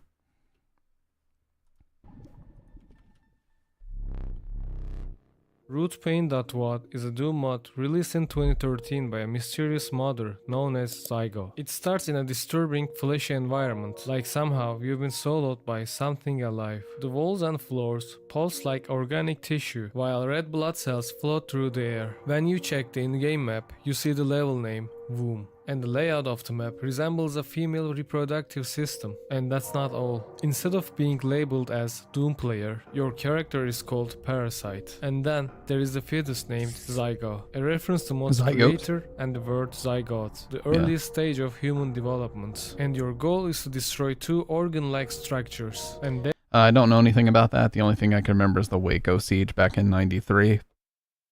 Dropped anime after Edge Runners, just not worth spending hours of your time. Earthbound Final Boss, that's the only thing from history that got close to my birthday, except for 9/11. Yeah, this is a Doom mod. They are very obviously designed to look like ovaries. When you destroy one of them, you suddenly hear a woman's scream echo through the level. Good God. Then a fetus-like creature appears, and no matter what weapon you use, it won't die the normal way. But if you type in Doom's MDK cancel command, which instantly kills any enemy, you get an on-screen message that says you have successfully aborted the child. And if you try quitting the game, you'll be seeing a final message: long live the unborn. At this point, you're probably wondering, what is this mod even trying to say? And honestly, nobody really knows. Some people believe that it's a commentary on abortion, but Zygo has never explained its deeper meaning, so all we're left with is a disturbing Doom mod.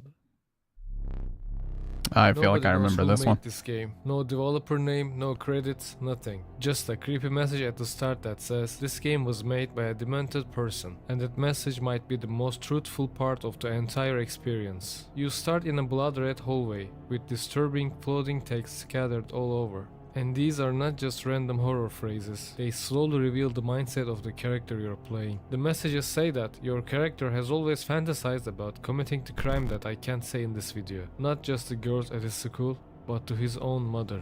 And then it gets worse. You keep walking until the game bluntly tells you that he murdered his own mother and did the crime. After this revelation, you are forced to descend into a long, dark pit, and when you finally hit the bottom, you see a picture of a woman with her head missing. Clicking on the picture takes you to a room where the mother's corpse is already decaying, and the game gives you a very specific action to perform with the body. Oh my God. Then the game throws you into a white room and asks, are you a psychopath? There is no option, so you have to pick yes. And once you do, the game shows you some of the most graphic and disturbing images I've ever seen in my life. After you see these images, you walk through a door and the game asks, did you have fun? Then it wants you to grab a piece of paper, write down I'm having fun, and take a picture of it, with your face if you want, and send it to an email address. And some people actually did it. They wrote I'm having fun, took pictures and sent it to this unknown person. These submissions even made their way online. To this day, no one knows who received those emails or why. Well, I mean, somebody knows, unless the people who did it were posting. Like, maybe they were able to use that Hotmail to track the person down, but I guarantee it was a fucking burner. Yeah, definitely some people that need to touch grass, On no the doubt. surface, UAC Labs looks like just another custom Doom map. You run through hallways, shoot demons, and collect keycards. You know, the usual stuff. But what makes this one make it to the iceberg isn't the map itself. It's who made it. Eric Harris. As I have mentioned Columbine before, shooter. Eric Harris is one of the two teenagers responsible for the Columbine High School massacre in 1999. Before the shooting, Harris was obsessed with Doom. He talked about it in his journals. He used the name rap in online Doom communities, and he even made and uploaded his own custom levels, and UAC Labs is one of them. But UAC Labs is just a regular Doom level. There is nothing that much disturbing about it. It has the same stuff you would find in any other 90s custom Doom map, but after the Columbine shooting, theories started spreading. Some people believe that UAC Labs was modeled after Columbine High School, and Harris used it for practicing the attack inside Doom. But as shocking as that sounds, there was never any actual proof to back it up, so it was mostly speculation. But of course, that didn't stop the media from going into full hysteria mode. Yep. After the attack, video games became the perfect scapegoat, and Doom was enemy number one. They all pointed to Harris's love for Doom as evidence that violent video games were turning kids into killers. It didn't matter that millions of people played Doom without ever hurting anyone. Harris was obsessed with it, and that was enough. I remember this The one too. mystery- I remember seeing PewDiePie play this. A deep web Of all horror game people. filled with disturbing sounds, hidden messages, and even illegal material. Sad Satan first made waves in 2015 when a YouTube channel called Obscure Horror Corner claimed that they found it on the deep web, and that's when the legend started. But what is Sad Satan? It's not really a game in the traditional sense. There is no story, no objectives, no puzzles, no enemies to fight. You just walk through Yeah, endless so this whole thing is made from something called the Terror Engine. And so this game was basically thrown together using Terror Engine assets. That's why it looks so fucking weird.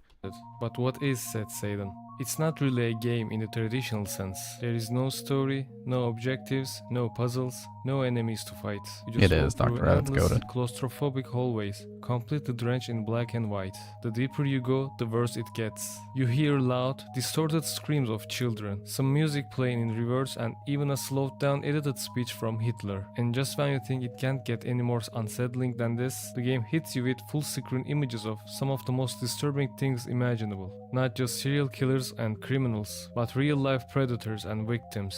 And then there is the uncensored cyberpunk images. Yeah, those ones. The developer is unknown, and the original file is nowhere to be found, and the deep web link didn't work.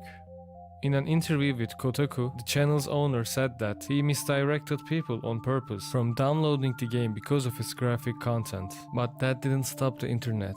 Clone versions claiming to be the real Sad Satan started appearing on places like 4chan, and some of these were worse than the original, with even more illegal imagery and viruses hidden in the files. Even after all these years, nobody truly knows the full story behind Sad Satan. It remains one of the most disturbing and unsettling pieces of internet horror ever created. That was an amazing video, by the way. I'm dropping a like. Drop a like on the video, guys. That was an amazing video. For a guy that only has 3.72 thousand subs, that was an amazing video. Like, that guy deserves far more if that's the type of content he's putting out on the reg, 100%. Smash that like button, dude. Demolish that shit.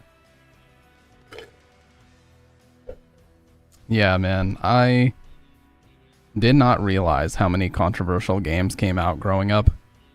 But watching that video really... Sorry for the pop, by the way. When you right into it, it can be annoying. But yeah, I didn't realize how many came out from like 2002 to 2005 until watching that video, put it in perspective. But yeah, there was a lot of fucked up games. And again, it's like that vicious cycle I was describing where some developer would put out a fucked up game and then the news would give them the exact attention that they wanted.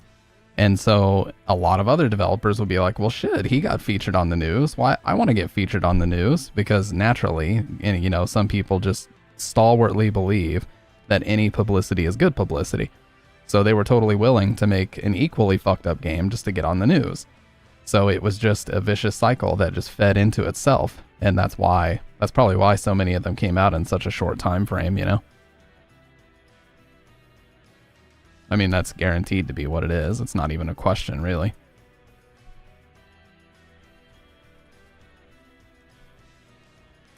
How about we do the most disturbing well, no, the movie one is an hour long. Deepest, unusual, and disturbing website iceberg. How about that?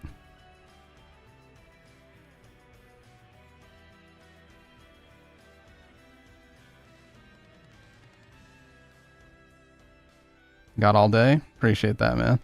Returned on the wire. How does the stream look over there, Dr. Red? Because the quality, we're doing like 50,000 bit rate over on YouTube. So the quality should be really, really good now.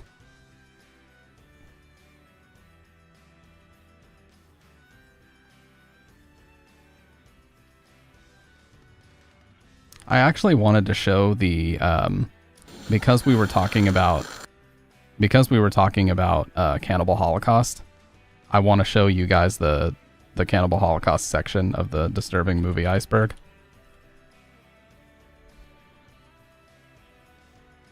I forget which one it was. Okay, it was this one. Some of the most Yeah. So I want to show you guys a couple of these Cannibal Holocaust, because this one actually has a lot of interesting kind of looks better than mac and cheese. Well, that's the greatest comment you could have ever given me, dude. God, you're so nice. Okay.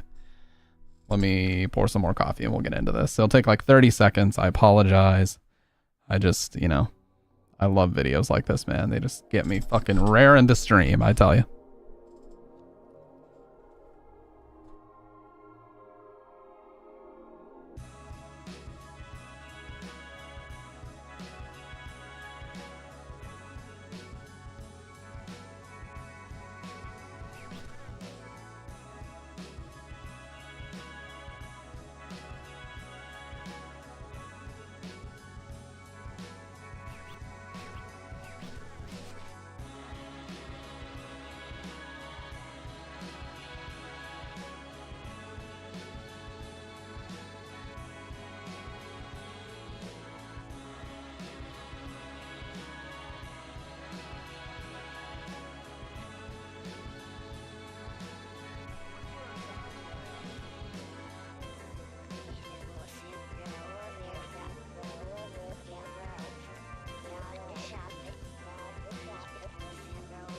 Alright, let's do it.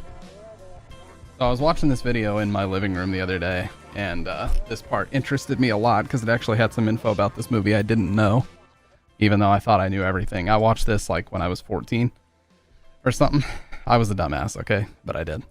of the Iceberg. A film so convincing that its director was arrested and put on trial for murder. That's exactly what happened to Ruggero Deodato, the man behind Cannibal Holocaust. Released in 1980, the film tells the story of a group of young documentary filmmakers who venture deep into the Amazon rainforest to capture footage of the indigenous tribes there. When they fail to return, a rescue team goes to find them and discovers their film reels, revealing the shocking truth of what had happened. The plot might sound straightforward, but Cannibal Holocaust is anything but. The movie is presented in a found footage style, where much of the story is told through the recovered tapes. This format, rarely seen at the time, made it feel like an authentic documentary instead of a scripted film. As viewers, yeah, they basically broke the fourth wall a little bit, because the end of the movie is basically the guy who discovered the tapes trying to find out what happened to the actors that were in the movie.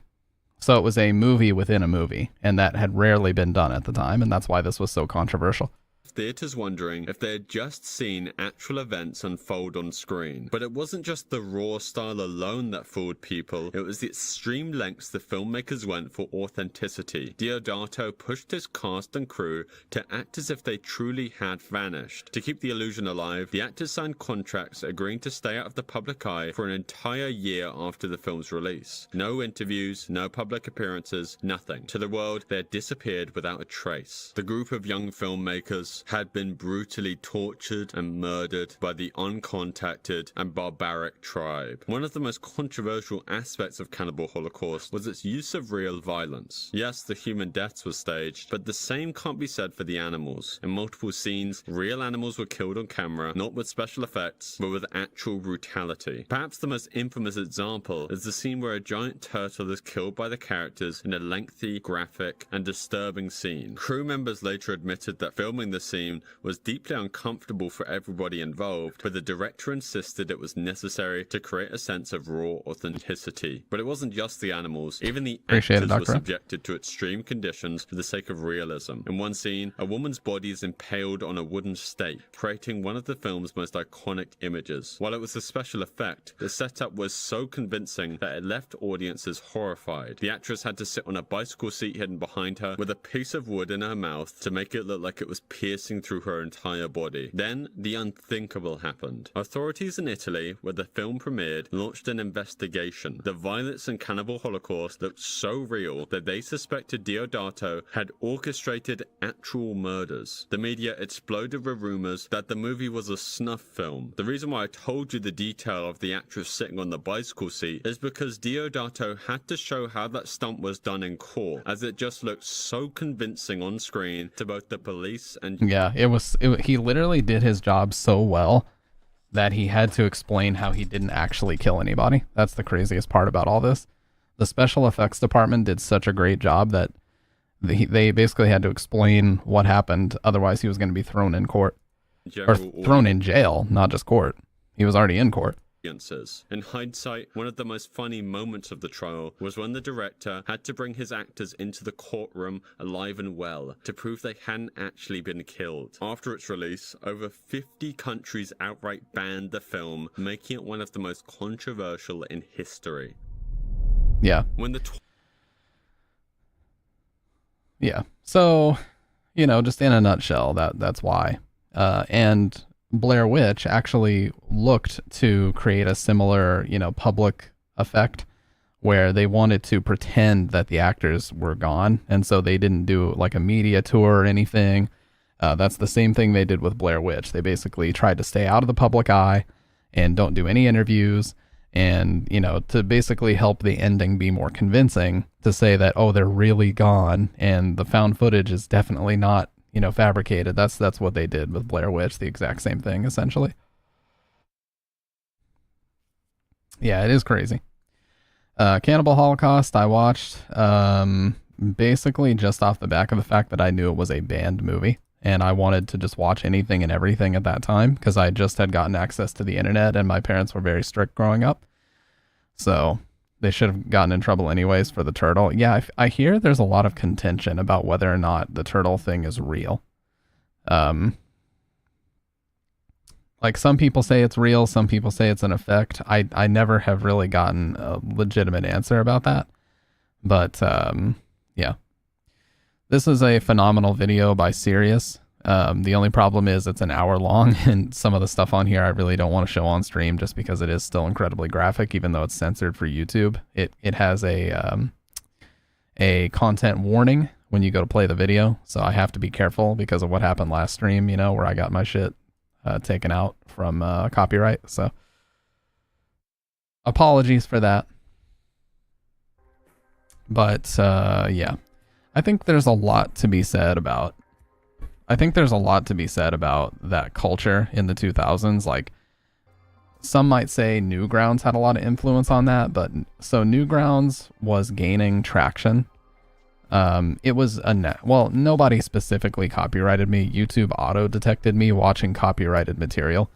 And the video I watched was a brand new upload by Nexpo called The Real Blair Witch Incident. So because I was watching that on stream, they shut my shit down. It happens. It was my fault. I'm not going to say it was not my fault, but yeah, it was just kind of annoying.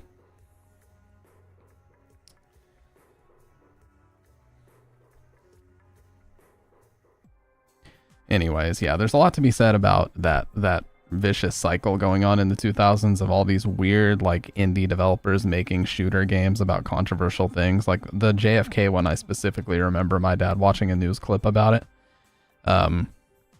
And it extended to way more than just those games. Like they started talking about GTA 3 and GTA Vice City, how you can just go out with a sniper rifle and just kill people.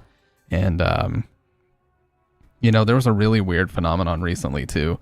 When the Joker movie first came out, you guys know the 2019 Joker that was actually good. The 2019 Joker that was actually good, the media would not stop talking about how a shooting was basically guaranteed.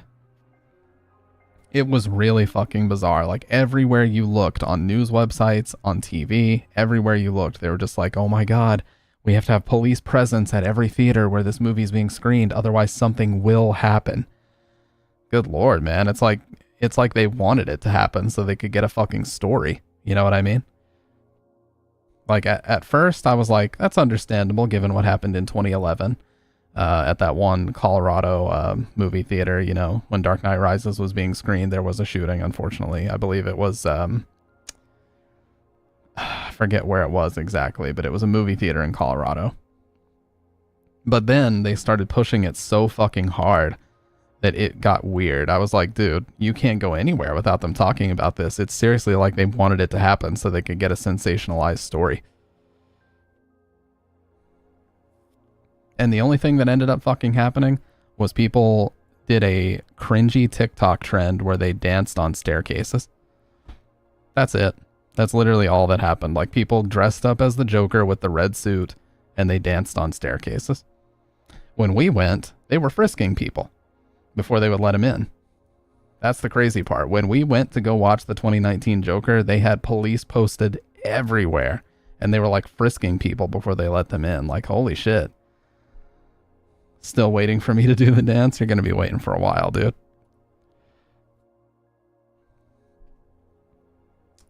I'll have to make that one of my Dark Side Phil-esque goals, you know. Once we hit a certain dollary due amount, then I will do a little dance. Dance. Oh, it was Aurora, yes. Aurora, Colorado that happened. What's up, Wang? But yeah, it was bizarre, man. And I'm not, you know, a tinfoil hat wearing conspiracy theorist. I promise you I'm not in my everyday life. Sometimes I entertain that stuff just for the sheer entertainment value of it, what little there is to find. But it was getting very, very weird. I swear it was like somebody fucking wanted something to happen so they could get their clicks off of it, you know? Very bizarre. Thankfully nothing did. But yeah. It was very bizarre either way.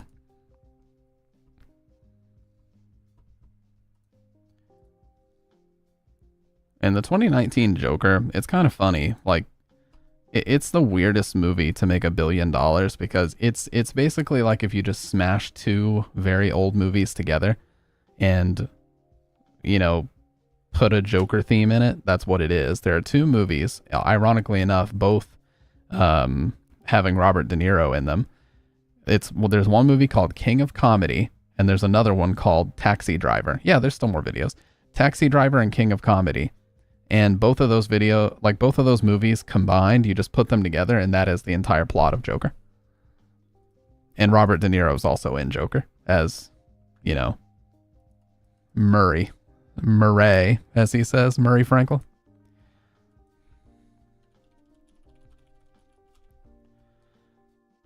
The masterclass known as Earthbound. The most disturbing do not search iceberg. How about that?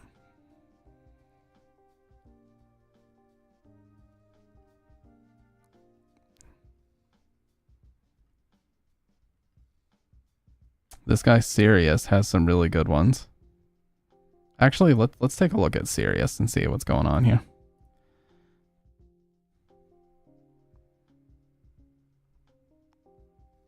Wow, he has an illegal and disturbing game one too. It looks like it has different games on it.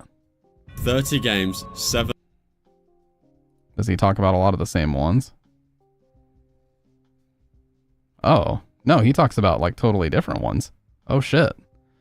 Let's check this one out. 7 layers. This is the definitive illegal and disturbing video game iceberg. I made this iceberg myself and it's exclusively made up. So he does have some, but a lot of these are different. Like he's got Postal 1, he's got Station, he's got Hatred, he's got Hong Kong 97, Quest for Bush, Quest for Saddam, Super Columbine RPG. So there are a few that match, but we'll check out the different ones here and kind of fill in the rest. Up of the worst of the worst. Let's start at the tip of the iceberg. Sexy Beach is a video game series developed by the Japanese company Illusion. What a It will shock. come up again later for another title they've made. The Sexy Beach series is primarily known for its adult content, focusing on the interactions between the player and the various female characters. The setting of the game is typically You know, this kind of reminds me, you guys know Dead or Alive Beach Volleyball? I remember my mom got really pissed off at my dad because we used to get Game Informer magazines and they had an ad with Dead or Alive beach volleyball in it. And there was just like Kasumi, Ayane, and like 2 other of the girls with just massive tits. I remember my mom freaked out about that. A beach or resort, where the player can interact with these characters in a variety of different ways, most of which being explicit. Very bizarre. The gameplay involves dating simulation and visual novel elements, and you're meant to engage in conversations with the characters, with the objective often revolving around developing a relationship that leads to what I'll call gameplay encounters. Sexy Beach has been controversial mainly due to its explicit content. In Japan, it falls under the category of eroge or erotic games, but has faced criticism and legal challenges in other countries.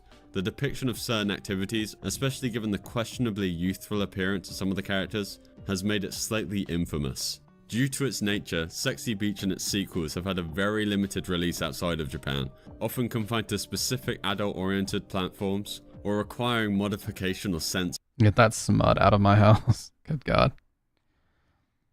to comply with local laws and regulations regarding. I mean, it wasn't even like that. Like, we never owned a beach volleyball game. She was just mad that the advertisement was even in the Game Informer magazine. I forget if it was like official Xbox magazine or Game Informer, but it was one of those magazines.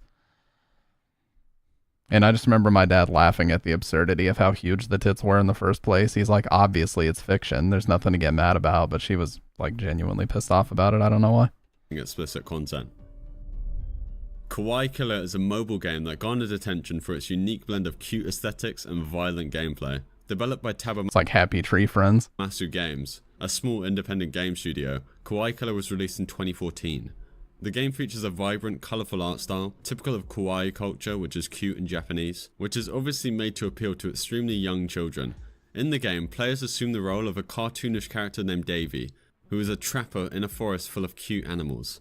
The gameplay is very simple and only involves various tapping and swiping actions to catch and dispatch of the animals in the game in a very gory way. Upon its release, Kawaii Killer obviously faced criticism and controversy for its graphic depiction of violence against the cute cartoon-like animals that are made to appeal to younger audiences. The surge of complaints made against the game from parents of young children had it eventually removed from the App Store and Google Play, with Apple issuing a statement saying the app concept is not appropriate for the App Store in its current state. However, children who've already downloaded the game are still able to play it.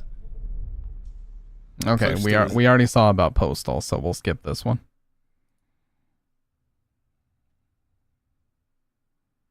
Harvest. We already read. We saw this one. James Earl Cash. This one we have not seen. Had my dad buy Vice City stories. Oh, dude, I have a story about that. When I went to get Vice City as a kid, I believe it was PS2. There was a lady in Walmart who just, you know, was like going full Karen mode, just refusing to let me buy it because I was like 11 or 12. To be fair, I wasn't allowed to buy it. So my dad was annoyed because he had to come in and like buy the game for me. So I just kind of like, I just did that as like a screw you. You know, I bought the game as a screw you just to show that I could, but I didn't fucking need it. You know, it was super stupid. I didn't even play Vice City that much until years later on PC. Finds himself unwillingly cast in a deadly game orchestrated by the figure known as the Director. The game begins with journalist Mel Powers reporting. Oh, this is Manhunt, is it not? On the execution of our character, James L. Cash. However, Cash's execution is a sham. He's been sedated and awakens to find himself at the mercy of the Director, who communicates to him through an earpiece. The Director promises Cash his freedom in exchange for participating in his games. Cash must eliminate gang members, referred to as hunters, across various locations in Carcer City, all whilst being filmed by CCTV to create the Director's dream snuff film. Cash's journey takes him through a series of derelict and dangerous environments, each controlled by different gangs. There's the Hoods, which are Cash's first adversaries, which consist of criminals and corrupt police officers. The Cerberus, which is the Director's personal security unit, who are also responsible for moving Cash between locations. There's the Skins, which is a Nazi skinhead gang. The War Dogs, which is a sadistic paramilitary group that kidnaps Cash's family, which just only serves to inspire his violence. There's also the Innocents, which is an outlaw gang divided into Hispanic occultists known as the Scullies, and the psychopathic Babyfaces, and the Smileys. This was an incredibly controversial game when it came out. I think it got banned in Australia as well. Manhunt 2 was also very controversial. Group of former asylum inmates. Cash's quest for survival quickly turns into a quest of vengeance when the director betrays him, ordering the War Dogs to murder his family. The remaining War Dogs attempt to recapture Cash, but he manages to eliminate them and team up with a journalist who reveals the director's true identity, being Lionel Starkweather, a former film producer turned snuff film ring operator. The final act of the game sees Cash navigating through a police and SWAT-infested city to reach Starkweather's mansion, before finally killing Starkweather himself. The game concludes with the journalist exposing Starkweather's crimes and the police's compliance, while Cash's fate remains unknown. Manhunt faced several bans and restrictions in several countries due to its violence, including being made entirely illegal in Australia. Yep. Cry of Fear? What? How's this surface level? I've played Cry of Fear. It's not a good game. Listen, you might think this is a controversial opinion. There were so many people in my stream in the early days, like straight up begging me to play this. So much so that I thought this was like some excellent, underrated horror game that was really, really good. And when I played it, I found that it was just cheeks. Cry of Fear is cheeks. It's not that good. I know, dude, same here. I only ever hear great things about it. So by the time I finally tried it, I was excited only to find out that it was cheeks. I don't know what was up. Cry of Fear is a psychological horror game, originally released as a mod for Half-Life. However, in 2013 it became a standalone game due to its popularity. The game follows Simon, a young man, who wakes up in a gloomy alley after being hit by a car. He finds himself in a nightmarish version of a Swedish city, filled with darkness and a sense of foreboding. As Simon attempts to find his way home, he encounters a series of deformed and terrifying monsters, with each encounter being more disturbing than the last. The plot thickens as Simon explores various locations in the city, from decrepit apartment buildings to a subway station. Each location presents its own set of challenges and horrors, with the environment becoming increasingly surreal and menacing, reflecting Simon's mental and emotional turmoil. Simon's journey What the fuck? What the hell was that? increasingly surreal and menacing, reflecting Simon's mental. Where you get all that ass? Damn. Wow, real screenshot, by the way, guys. I guarantee that's definitely in the game. Oh, Rule of Rose was ass. Rule of Rose was cheeks. It was a terrible game, but at least it was interesting enough to keep my attention long enough to want to finish it to find out what the hell was going on. To an emotional turmoil. Simon's journey begins in confusion and fear as he tries to navigate the hostile city. His first major challenge comes when he finds a man who had texted him earlier in the game for help, now dead in a bathtub. The discovery marks the beginning of Simon's descent into the game's nightmarish world. A significant emotional moment for Simon occurs when he meets Sophie, his childhood friend and unrequited love, standing on the edge of a rooftop. After Simon confesses his love for her, Sophie rejects him, with their encounter ending tragically with Sophie's suicide. Throughout the game, Simon faces No, Rule of Rose. Oh yeah, but all you hear is great things. Yes, Rule of Rose is talked about as if it's a legendary, incredible game. I'm here to tell you the gameplay of Rule of Rose is dog shit, but it has a very captivating and interesting story that requires a little bit of digging. It's a little bit obtuse. It requires you to kind of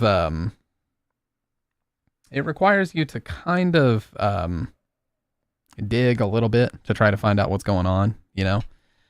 It doesn't really give you anything concrete to go on. You basically have to do a lot of guesswork, and for me, I was lost. I basically had to read a fucking plot synopsis after I finished the game. Maybe I'm just stupid. Don't answer that question because you're probably going to be right.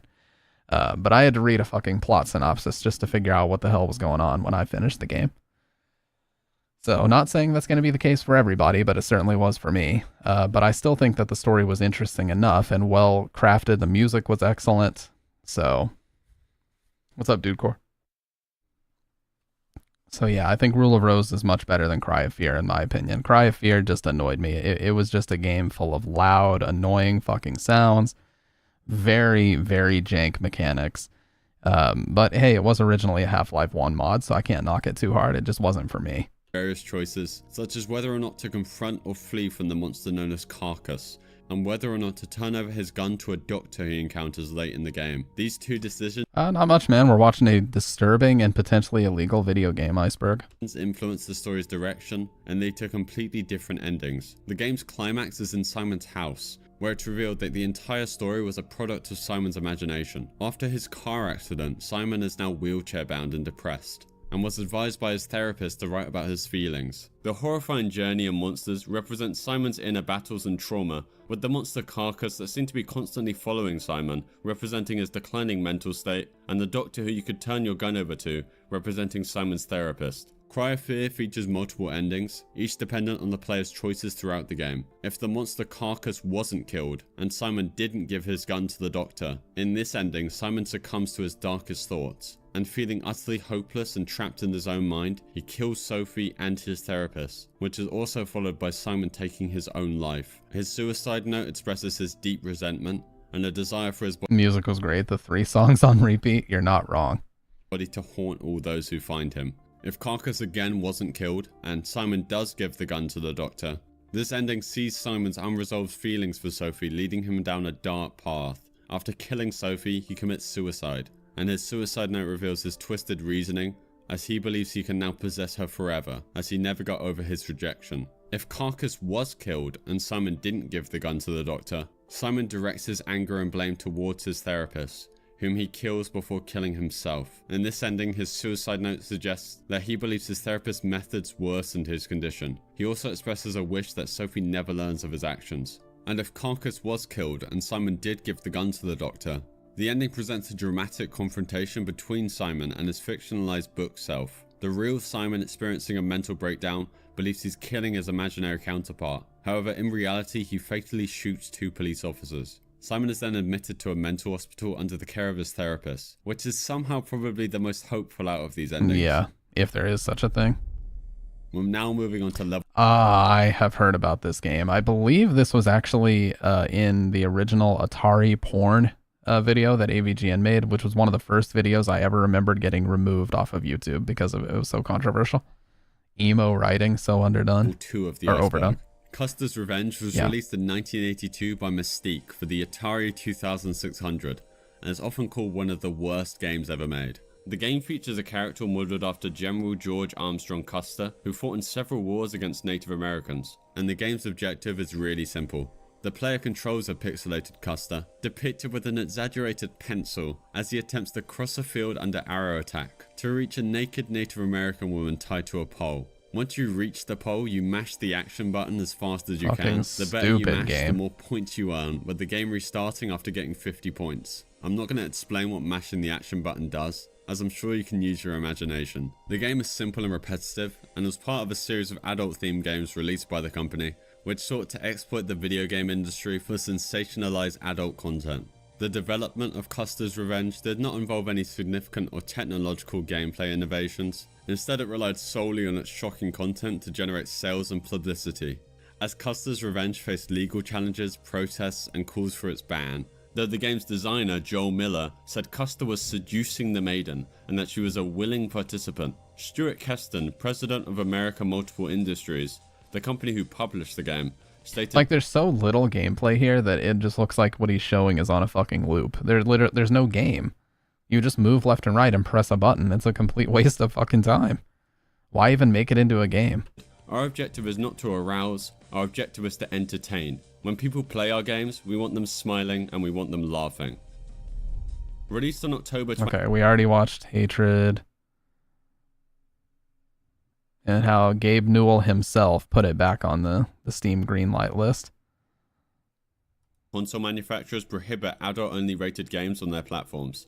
Fast forwarding to June 1st, 2015, Hatred was finally released to the public. The game used Unreal Engine 4 to remove all adult-only rated Left Behind. Yep. Yeah, Hatred is on the list of prohibited games. So there is a list that is well known. If you just look up Twitch prohibited or Twitch banned games. Oddly enough, Cuckold Simulator is on there. I don't know why. I don't know anything really about the content of the game, but I guess there must be some fucked up shit in there for it to be on it. Honey Pop is on it, and then there are various other games whose titles are so fucked up I can't even say them. Hatred is also on that list of prohibited games. You cannot stream it on Twitch lest your account get banned or at least temporarily suspended for a while. By prohibiting Hatred from being streamed on the platform.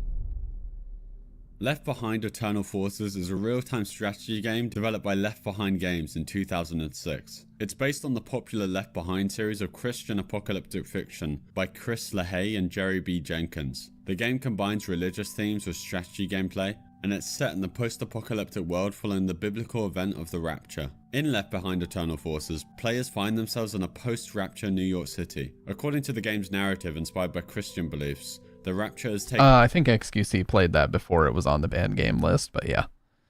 I think actually his stream is what motivated them to put it on the list. all true believers to heaven, leaving the rest of the world to face the consequences. The player leads a group of tribulation forces, fighting against the Antichrist's army, known as the Global Community Peacekeepers. The gameplay involves building up a base, gathering resources, and recruiting and training units. Players must manage their own team of characters, each with specific skills and abilities. The game focuses not on just military strength, but also on spiritual warfare. Players need to maintain the faith of their units while combating enemy forces and completing various missions. One of the unique aspects of Left Behind... Man, what even happened to real-time strategy games like this? I feel like hardly any of these types of games even exist where you're like highlighting certain units and moving them around. I know Warcraft, before it was an MMO, was kind of like this, and StarCraft as well, but like what happened to this type of game? I feel like they're just so, like this is just a dead genre nowadays. Eternal Forces is its emphasis on non-violent options. While combat is a part of the game, players are also encouraged to use prayer and spiritual influence to sway enemies onto their side. However, Left Behind Eternal Forces generated controversy primarily due to its religious themes and the portrayal of spiritual warfare. Critics and some religious groups were concerned about the game's blending of violent strategy gameplay and religious content, debating on whether or not it's appropriate to mix the gameplay involving combat and conversion with the teachings of Christianity. The game also faced criticism for its portrayal of non-Christian characters, and the concept of converting or battling against them. I personally reviewed this aspect as potentially promoting religious intolerance, or just being plain divisive. Despite the controversy, the game found a niche audience amongst fans of the Left Behind series, and those interested in Christian-themed games. Left Behind Eternal Forces is not only a unique title on this iceberg, but just in video games in general. We're now moving on to level... I mean, at least that one looked like it was well made, at the very least. We already read about, or we already heard about the quest for Saddam, quest for Bush. Is this going to be that? A mysterious video game. Well, I don't even know if you can call it a video game. It's known for its enigmatic origins and connection to internet folklore. Yeah, we read about this one, or why do I keep saying read about? We watched this one. The Guy game. This one I have not seen. The Guy game is a game that garnered significant controversy and is highly illegal today. Developed by Top Heavy Studios and released in 2004, the Guy game is set up 2004? Dude, this looks like a fucking PS2 or Xbox game. Trivia quiz game. Players answer questions while watching live action footage. The game features young women, often referred to as the hotties, who participate in various challenges What the fuck? and are filmed in locations like beaches during spring break. This looks like one of those fucking insane Girls Gone Wild infomercials. As players progress through the game by answering trivia questions, the live-action camera footage includes scenes of the women revealing themselves if the player answers the questions correctly. The game features a rating system that tracks the player's success, with higher scores unlocking more explicit content. The Guy game became infamous for obvious reasons. The game faced criticism for objectifying women and for its explicit content, as it was accused of promoting a sexist and demeaning portrayal of women. However, the controversy truly escalated when it was discovered that one of the women featured... Her major is in nihilism. Her best feature is her manicure. Likes cussin', swearin', and cursin'. Dislikes fussin', fightin', and feudin'. What the fuck is this game, dude? What a dumb fucking game. What the hell? in the game was underage at the time of filming. This revelation led to legal actions and the game being pulled from shelves in several regions, due to it being considered CP. Holy shit. Lost. This was on the zip file too. Oh, it was on a zip file of thousands of games. Yeah, we heard about this one.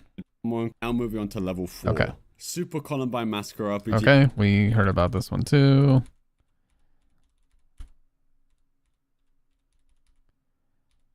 Yeah, we heard about this one, the JFK game. Yeah, this is the Virginia Tech game. Okay, here's a new one. KZ Manager, with KZ being shorthand for the German word for concentration camp, is a simulation management game where players are put in charge of a concentration camp during World War II. As you can imagine, the game has been widely condemned for its insensitivity. Yeah, I guess. Widely condemned. That's kind of what I figured. Holy shit. Inappropriate portrayal of the Holocaust, and has been made illegal in several countries, with Germany being among them. Upon launch in the game, you're greeted with a simple question. The game asks you how you view Turkish people, and you have 4 options to pick from. Option 1 says you view them as a helpful person. Option 2, you view them as a dumb person. And 4 says something along the lines of that you only view them as welfare parasites claiming their free monthly check. If you choose either of the kind options, the game closes immediately. In KZ Manager, Wow. players... So you have to answer a certain way for the game to even launch. What the fuck? Yeah, we watched a video about Kanye Quest a few streams ago. That one is nothing compared to these games. Holy shit. assume the role of a concentration camp manager during the Holocaust. The game's objective is to effectively manage the camp, which involves exploiting prisoners for labor, dealing with prisoner deaths, and managing the camp's finances. There's no overarching... As if it wasn't bad enough. Look at the fucking thing in the center. Holy shit. Objective or real goal to the game. The game presents the activities in a cold managerial style, devoid of any empathy or historical context. We're now on level 5. I need to issue a serious content warning from here on out, as some of these games are fairly disgusting. 2002's Ethnic Cleansing was developed by... we saw this one. This is this one that barely functions and looks like absolute dog shit. Yeah, we saw this one.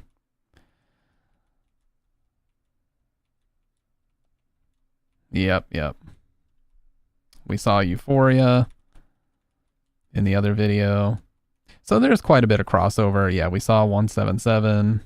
There's quite a bit of crossover in these videos. This is a different one. Oh, God. Theme with the lower tiers. Lolita Syndrome was developed in Japan by Katsumi Mochizuki, Japan, an again, individual dude. who at the time was an illustrator for children's educational comics. What I find to be especially abhorrent is that the game was published by the company Enix, which later went on to become Square No Enix, way. a massive game publishing company. The game was... Dude, nobody talks about that. Holy shit. The company that now is known as Square Enix released this game. Holy shit. Enix, which later went on to become Square Enix, a massive game publishing company. The game was the winner of Enix's second biannual Game Hobby Program contest, and thus was sponsored by them, which I just think speaks to the slightly more than strange culture regarding Lolita at the time. Released in 1983, the game takes place within a house called Mason Lolita, where underage girls, or lollies, run around the house without clothes, and have to play games which involve narrowly avoiding death. The player must... I never would have thought that a company as large now as Enix would make it on a list like this. What the fuck? Puzzles in order to save the cartoon girls from their violent deaths, and to get your reward, which is to see the cartoons without any clothes. The game was not originally advertised as containing gore, and this element was only hinted at on the game's packaging. The game opens showing the 5 doors of Mason Lolita. Each door represents a minigame that you can take part in. The first door is the buzzsaw room. It's simple. A girl is strapped to a table and a circular buzzsaw is slowly moving. The player must choose the correct key from 10 keys in order to release the girl. After 5 incorrect guesses, the buzzsaw reaches the girl, who you then have to watch perish. If the player is successful in freeing the girl, you can guess what the reward is. The next game, the password room, is probably somehow the most tame. A sleeping girl is lying on the bed, and the game provides hints to the player in order to type the correct Japanese word in order to wake her up and have her take her clothes off. And the rock paper scissors room hosts a very simple It just fucking gets worse. game. The player plays the game of rock paper scissors against the girl, who removes a piece of their clothing each time the player wins. The final room doesn't contain a game, but rather a gallery, where the player can view images of all the cartoon girls. Lolita Syndrome was released during a time in Japan where Lolita culture was extremely popular, and thus developed a cult following with Japanese otaku and game collectors during the time of its original release. In 1985, the creator of the game developed a sequel called My Lolita, which was far tamer and less violent, but did not sell nearly as well as its predecessor. Yeah, I haven't heard of this one either. Zog's Nightmare was developed and released by the National Socialist Movement, a neo-Nazi organization in the United States. The game is steeped in racist, anti-Semitic, and hate-fueled ideologies, and is the spiritual successor to Ethnic Cleansing. The title Zog's Nightmare... Well, dude, the fucking iceberg goes so deep that they're releasing spiritual successors to some of the fucking games on here. Oh my god, that's when you stare into the void and the void stares back when they're making spiritual successors to this absolute garbage. Holy shit. It refers to the acronym ZOG, which stands for Zionist Occupied Government, a term used in those sorts of circles to allege that the government is secretly controlled by Jews. In the game, players assume the role of characters fighting against various groups and individuals that the game developers view as enemies, including different races and ethnicities other than white people that are supposedly controlled by Jewish people. The gameplay mechanics are typical of a first-person shooter, where players navigate through various levels, engaging in combat against enemies depicted in a highly offensive and derogatory manner. The game's objectives revolve around violent actions against these caricatured enemies, underpinned by the game's racist and anti-Semitic themes. As I said, I like how these fucking developers too, like, caricatured enemies. All they do is just take fucking JPEGs off the internet and just paste them all over the walls. Look how fucking, they literally are just taking fucking JPEGs and pasting them everywhere. Like, wow. Effort, by the way. Anti-Semitic themes. As I said, the game is very much inspired by ethnic cleansing and follows the same exact format. Due to its content, the game has not been widely distributed and is generally only available through very niche channels. Demonophobia is another... we did see this one. Oh my god. That title is fucking insane. Or one guy on a 4chan thread. This game was made by a proper game studio and was distributed and sold commercially for a number of years. What? Play, which was developed by Japanese game developers Illusion, who are also the I was gonna say, they made Sexy Beach. What the fuck? developers of Sexy Beach, which we featured earlier. And while Sexy Beach may have been controversial, it was only Rapeplay that garnered significant international attention. The game was released in 2006, and it starts with our character, Messiah Kimura, being arrested for assaulting a woman. However, he is quickly released from custody and seeks revenge on the woman, Aoi, who reported him. As the game progresses, he decides to not only target the 17-year-old Aoi for his plan for revenge, but also her younger sister, 12-year-old Manika, and their widowed mother, 42-year-old Yuko. The game's plotline is told through a visual novel style format, however the more interactive scenes that the player controls are where things get much worse. After our character stalks 12-year-old Manika onto a train, the core gameplay starts. Using the mouse to simulate Kimura's hand, you can move the Japan, mouse over what different is parts of the fucking wrong with Japan, dude? What are they doing? How did this make it to market? girl to get different reactions. The ultimate goal of the sequence is to fill what's called the arousal meter on screen, which fills out depending on where you touch them. But it somehow gets worse. After enough cursor movement, they eventually lose their clothes and will shamefully cover themselves with their hands. The game follows the same loop of stalking and assaulting until you eventually corner and capture all three women. Once captured, our character Kimura reveals his ultimate plan to make them all subservient to him. Despite the mother Yuko's desperate pleas to spare her daughters in exchange for her compliance, Kimura makes it clear he has zero intention of releasing them. Now the game has two equally strange endings that both result in Kimura's death. The black ending, as it's called, ends in Kimura impregnating either one of the three women and ultimately deciding to keep the child. A few days later, Kimura is at the subway station when he falls onto the train tracks and is hit by a moving train. And perhaps the even weirder red ending results in the game showing a scene of Aoi brandishing a knife which she uses to ultimately end Kimura's life, all whilst hysterically laughing. The game ends with Aoi being questioned by the police for Kimura's death. Now the game's reception is a tale of cultural contrasts and differing sensibilities, as the world both in Japan and abroad thought extremely differently of the game. In Japan and abroad, they felt very differently about the game. Please explain to me how Japan felt about the game. Japan, the initial reception of the game, like many of Illusion's releases, was somewhat muted. Illusion, after all, have produced many adult-themed games, and the Japanese gaming community, particularly those indulged in erotic games, or eroge as they're called, viewed it as just another addition to the genre. However, it wasn't until 3 years later, in 2009, when the game began circulating internationally, notably via online platforms like Amazon, that the controversy truly Holy shit, that's so old. started. Keith Vars, a British MP, brought the issue into British Parliament after discovering that the game was being sold on Amazon, despite not being officially distributed or supported outside of Japan. Amazon then removed the game from sale on its website as a result. In May of the same year, the pressure reached its peak when the Ethics Organization of Computer Software, which is the Japanese rating organization for adult games, restricted the sale and production of the game, effectively banning it globally, including in Japan. Though the restrictions didn't stop there, Australia completely criminalized the game's distribution due to a campaign led by the Women's Forum of Australia. In Argentina, the game ranks as the only video game to be illegal, and even the US Supreme Court took note, with Justice Samuel Alito using it as an example of the base themes that the video game industry was willing to exploit. Amid the backlash, some even defended the game, arguing that while it's distasteful, it's not fundamentally different from other games that involve violence and murder. Illusion in all of this was bewildered by the international response, and reiterated that the game was in complete compliance with Japanese laws, and had never been intended for sale outside of Japan. Wow. So they said, what? How could a game with this fucked up of a title be controversial? What is going on? They're so confused by all this. They did nothing wrong. They did everything correct. Yeah. However, due to the controversy, Illusion removed all references to the game from their website and ceased its distribution entirely. The game's infamy had an immediate effect on several other Japanese erotic game publishers, prompting them to ban all foreigners from their websites. Companies like Minori, Naval, and Visual Arts banned foreign IP addresses and even went as far to tell foreigners to move to Japan if they wanted to play their games. These actions obviously led to criticisms of xenophobia within the eroge community.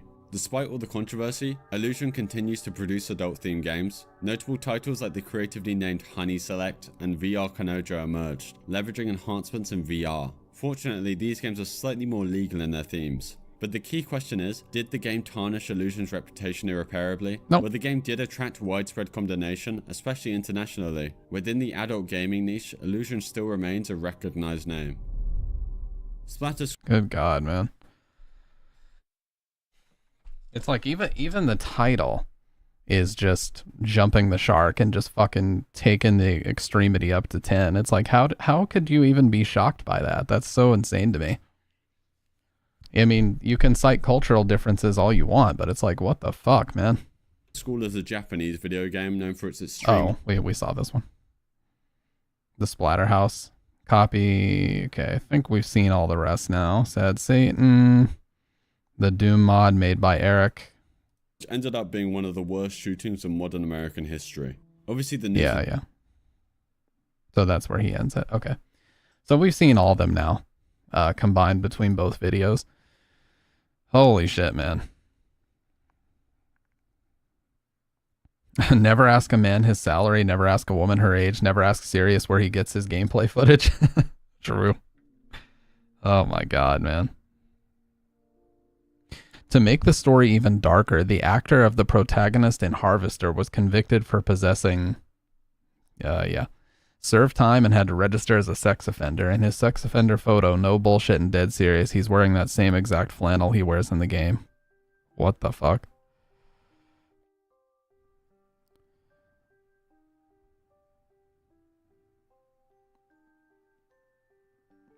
I noticed a pattern. Most of these games are either from extremist groups or the Japanese. True.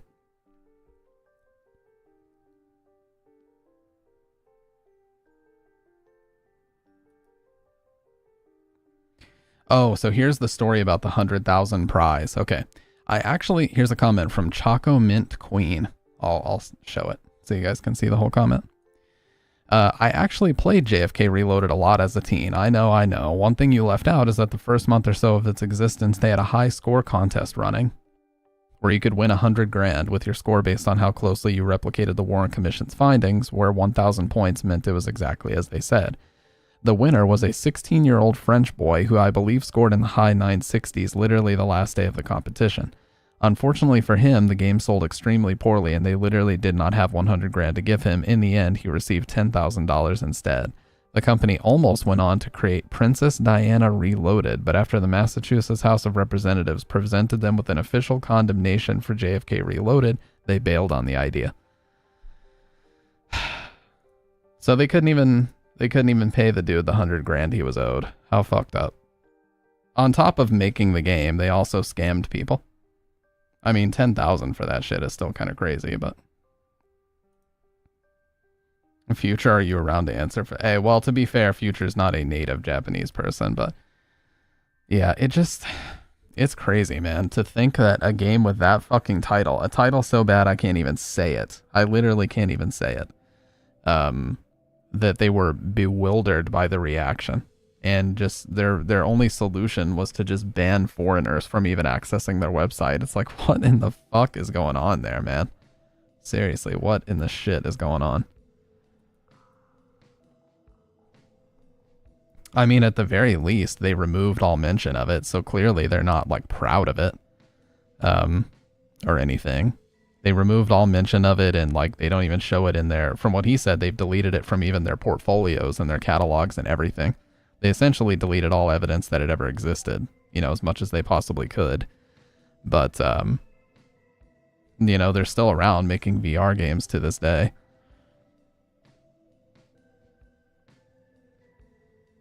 So it's not like the company went anywhere.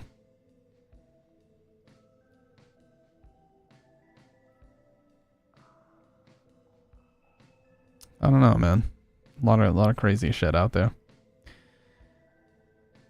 You know, the 2000s, I feel like somebody could make a whole ass documentary about how weird the 2000s were.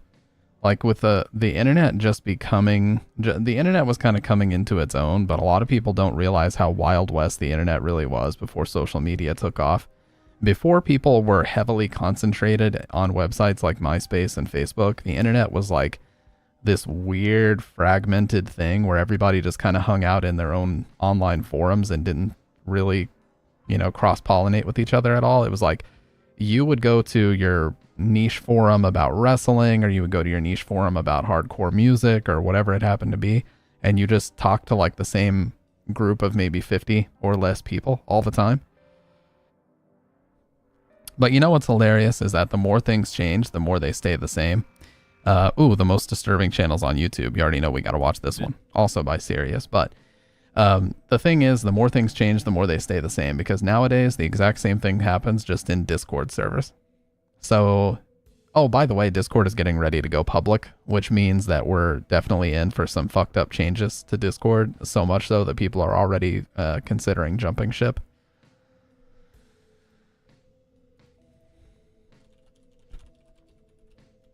Yeah, so Discord is actively exploring going public through the initial public offering, the IPO, though no specific date has been announced. The company is reportedly working with Goldman Sachs and JP Morgan Chase on the IPO, suggesting a likely path for listing. Discord's decision is a significant step, potentially attracting a wide range of investors and providing the company with the resources to expand and innovate. So, yeah. Discord is incredibly popular. It was valued at $15 billion, but the co-founder has already stepped down and the new executive from Activision Blizzard has taken over. So yeah, get ready for a bunch of horseshit changes as they get in, like investors like fucking JP Morgan and Goldman Sachs, which are these massive banks. So I'm sure Discord is probably going to lose a lot of people. And there's just a long history of this happening, of like, you know, companies going public and then essentially just shitting the bed, you know? So people are already like, hey, do we go back to TeamSpeak? Do we go back to Ventrilo? Like, where do we go now that Discord's a shit show?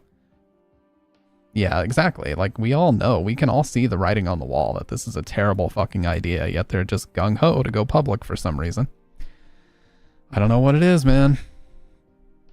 I really don't. The fact... No, nothing has changed for Discord yet, but it will be changing soon.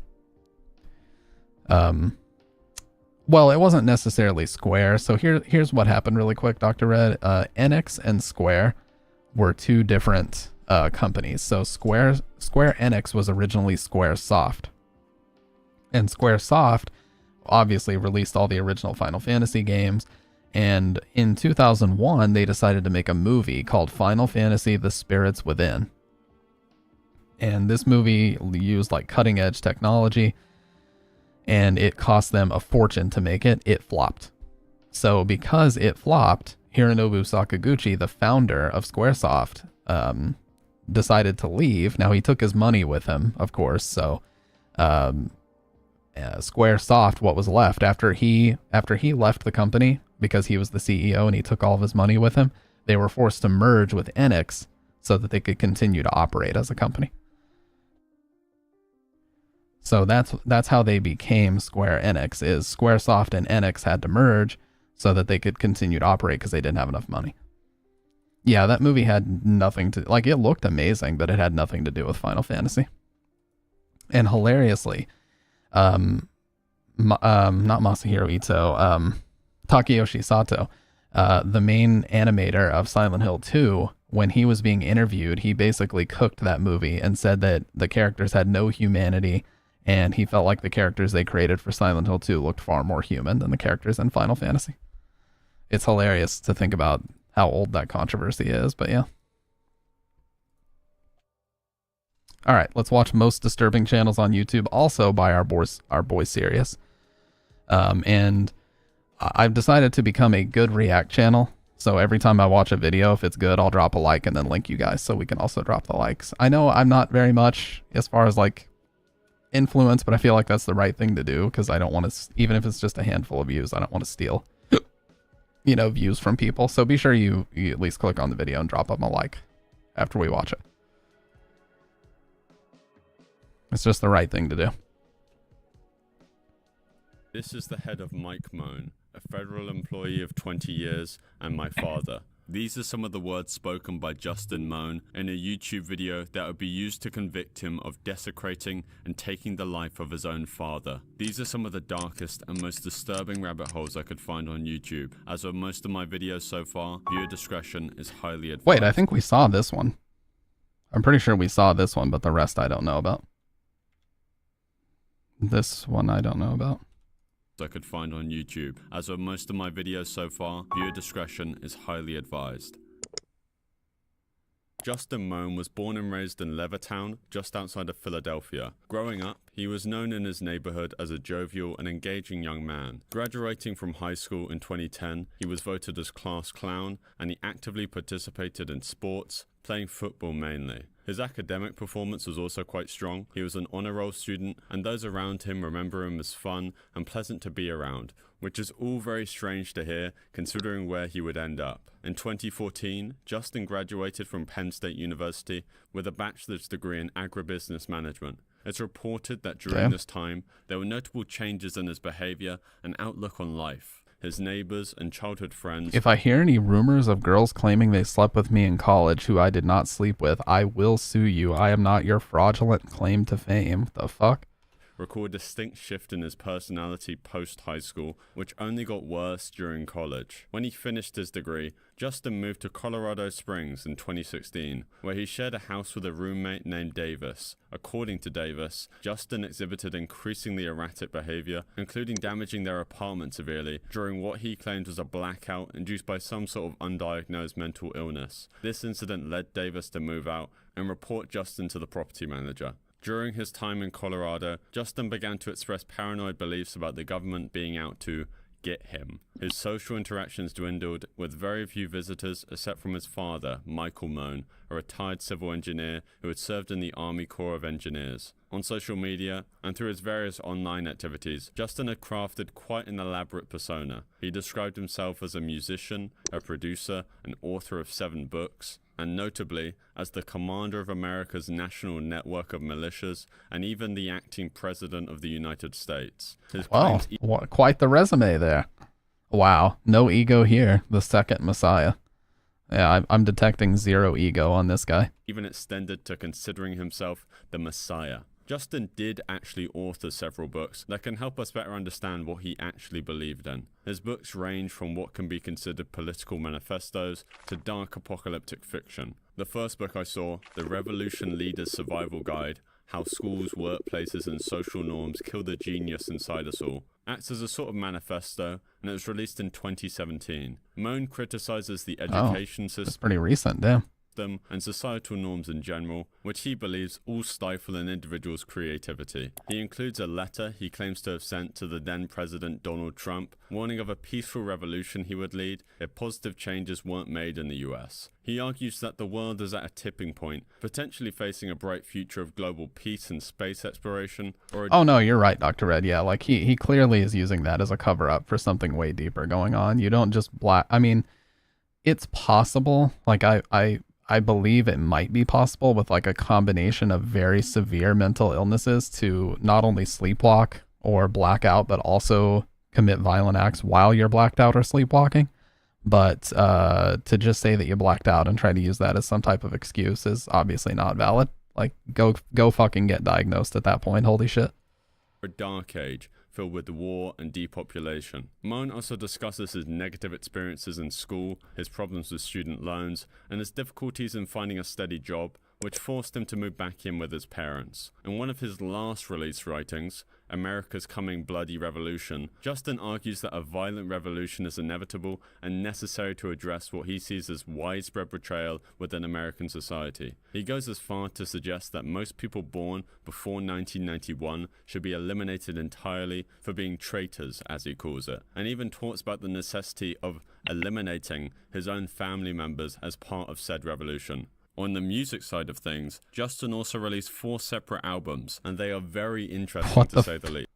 What the fuck is this? What the fuck is this, dude? I know this is probably gonna go into a much darker direction, but like, what the hell is this? A fucking JPEG of like Bigfoot? And he's soy facing? Someone is following me. The hell is this? It just keeps getting weirder. In the 13-song album Justin Stalkers, released in 2019, there is one song that really stuck out to me, being Momunist the Communist. In it, Justin essentially complains to an exaggerated version of his mother, saying that he doesn't want to live at his family home anymore, whilst his mother says that he should essentially drop the dreams of becoming a famous artist and work to pay off his debt. Why'd he have to roast him in the video by putting 5 monthly listeners down there on the bottom left? Do you see that subtle little roast? It's probably justified, but damn, fucking shots fired. Version of his mother, saying that he doesn't want to live at his family home anymore, whilst his mother says that he should essentially drop the dreams of becoming a famous artist and work to pay off his debts. If you don't live the life I want, you're sure to end up dead. But I don't wanna live here, I wanna sing and dance. If I don't move out, I might miss my only chance. Somehow more dog shit than I could have ever imagined. Just stay at home, pay off your debt, you'll never get famous. You've never even been to LA or Las Vegas. But I don't wanna live at home forever. He sounds so nervous. He sounds like a dude who's trying to do this like in the corner of the apartment while his roommate looks on in shocked horror. Later in the song, he talks to his dad, who he calls jealous of him, as he's stuck watching Fortnite Tomato Town ass song for real, dude. Justin succeed as an artist. Justin also says that his father has disowned him, despite the fact that his father was one of the very few people to ever visit Justin during the peak of his isolation in Colorado. Justin's disillusionment with the US government led him to file multiple lawsuits against high-profile government entities, including the US Department of Education and the Attorney General. He represented himself in these cases, all of which were dismissed. His financial demands in these lawsuits, often reaching millions of dollars, might appear as a strange attempt at making money, but I think it's more... Dude, that's what that guy who got sued by his parents tried to do. Like, he tried to just file a fraudulent lawsuit and get a massive payout. Why do people do this shit? So he's trying to get $10 million just because he wanted to file a random lawsuit.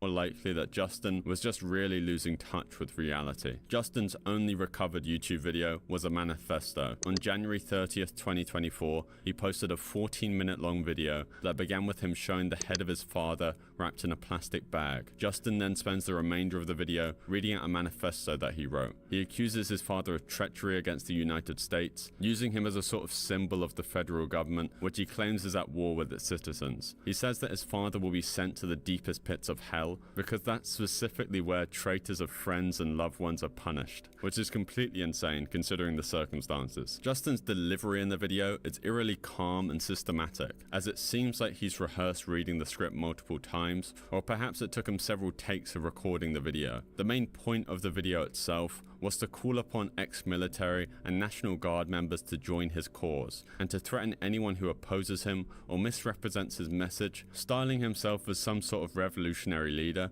as he refers to something called Moan's Militia, which seems to be some sort of made-up group that Justin thinks he's in charge of. He believed that the American government, and that everyone who worked for it, including his own father, were directly working against the people of the United States, and thus deserved to be punished. After uploading the video, Justin fled the scene in his father's car, though for some reason he decided to take his phone with him, making it very easy for the police to eventually track him down to a military facility, where he claimed he was attempting to mobilize the National Guard to join his cause. The video, having stayed up on on YouTube for several hours, was eventually taken down, but not before it had gained several thousand views, been shared everywhere, and re-uploaded all across the internet. Gavin Eugene Long was a small self-help and motivation YouTuber under the name Cosmo Set Penguin. Dude, self-help, motivational YouTubers, and family channels seem to have the darkest backgrounds ever. Like all these wholesome little family channels where they do these challenges and all these different things, like they always end up in a fucking house of horrors situation where all this abuse is going on. Like, holy shit, man, I can't even watch any of these channels in good faith anymore, because it's like what goes on when the cameras are off, you know? And based on what we've seen, it's never good. And same deal with these fucking self-help influencers. There seems to be a lot of that going on behind the scenes as well. His content was mainly aimed towards African Americans, as you'll find out is actually very important for what was to come. So you think it's wrong when you fight back, but you celebrate it when somebody else fights back. But hey, salute to the rebels, man. I'm out here. I'm in these streets. You look up, you get up, and don't ever give up. Gavin's early life was rather uneventful, apart from the fact that his parents divorced when he was just 11 years old. During the divorce proceedings, his father was reportedly neglectful, often failing to keep visitation appointments or neglecting to provide birthday or Christmas gifts. This neglect included an incident where his father picked him up from school, only to leave him at a daycare facility at a casino shortly afterward. It goes without saying that none of these things are going to help a child develop into a functioning adult. In 2005, Long enlisted in the US Marine Corps, where he served. Dr. Red is just constantly hairline watching. Every single person, the first critique he has is their hairline. You kill me, Dr. Red. Served as a data network specialist until 2010. His time in the military included a deployment to Iraq from June 2008 to January 2009. He also saw assignments in San Diego, California, and Okinawa in Japan. He was honorably discharged as a sergeant and received several commendations, including the Good Conduct Medal and the Iraq Campaign Medal. Despite all the medals and honor, Gavin started suffering from post-traumatic stress disorder, claiming it stemmed from exposure to graphic images of violence shared by fellow servicemen. However, his claims of PTSD were met with skepticism by Veterans Affairs doctors, who diagnosed him with an adjustment disorder with depressed mood instead of PTSD. The dismissal of his condition could have contributed to his growing distrust of government institutions. Long can best be described as a black separatist, meaning he believed in a distinct identity and sovereignty for African Americans. He supported groups like the Washita Nation and the Moorish Science Temple of America, which are African American run organizations that believe in their status as a sovereign state existing within the United States, and they generally ignore and do not believe they're under any federal or state laws. Online, Long's views it's like the what do they call it? Sovereign citizens? Yeah, I mean, he literally said the word sovereign, but a lot of people do this thing where they're like, oh, because I read some books and because I believe a certain thing, that means that the U.S. laws don't apply to me. Newsflash, that's not the case ever. Increasingly more aggressive, advocating for violent resistance as a necessary response to fight systematic oppression. Let's just go with the numbers. Let's go with the history. 100% of revolutions, of victims fighting their oppressors, from victims fighting their bullies, 100% have been successful through fighting back, through bloodshed. 0 have been successful just over simply protesting. It has never worked, and it never will. Long wrote and self-published books that mixed his motivational talk with more racial Vittoria, what's that? Theories. A Holistic Guide for the Total Transformation of Melanated People Volume 2, The Ascension, was one of his many books that delved into his theories of unlocking the true potential of black or melanated people. He criticized Western medicine and other mainstream sciences and praised the supposed superior qualities of black people due to melanin. These writings, which were removed from being sold on Amazon, were only the prelude. I'm out, like I said, I'm promoting my book. Let me give you my book also, bro. Elevating our Why'd people, they remove it? educating our people. Ain't nobody gonna give us the knowledge that we need, Family Guy. what I mean, to be successful and succeed. So that's what I'm out here doing. Yeah, I wrote it, man. That's me. When I was in Africa.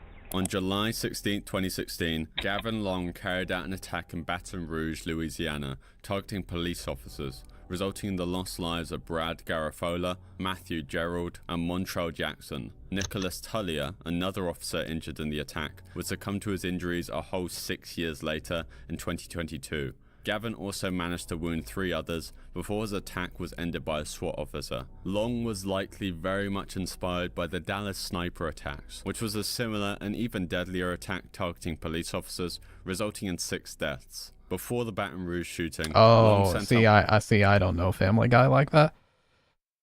I only know King of the Hill, Simpsons, and Futurama, but yeah. Yeah, I'll show you guys sovereign citizen behavior after this. Trust me, it doesn't work. You can't just tell a cop, oh, because I read, this penal code and whatever. It doesn't work.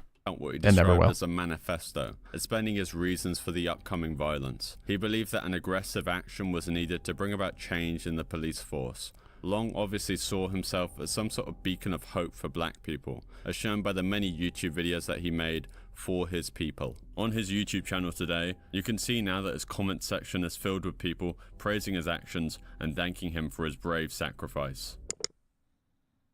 Let Duty Guide Me, or Lindsay Suvanarath, was your run-of-the-mill gaming YouTuber, and over on her channel she would do a full let's play of the game Neverend, complete with her own commentary overlaid on top. That guy's not supposed to be up there.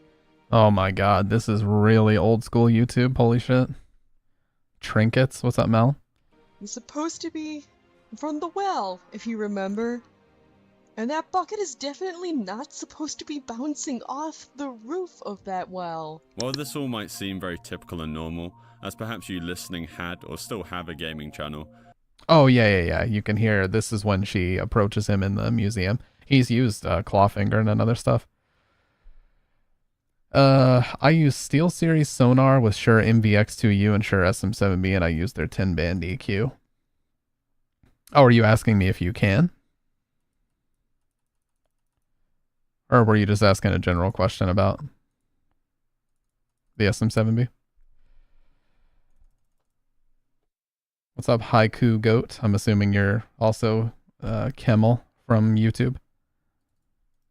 Lindsay herself was anything but ordinary. Born in Iowa, and as is reported, Lindsay being half white, half Asian, in a predominantly white community, faced significant bullying due to being mixed-raced, which deeply affected... Oh, you do? What I say, it's good. The MVX2U is pretty good. You just need an inline preamp. Yeah, if you want to, what I would say is, if you want to message me on Discord, I'm just Stampede_G on there. If you send me a clip of your voice, I can definitely work with you to try to help you get it to sound better, if you'd like.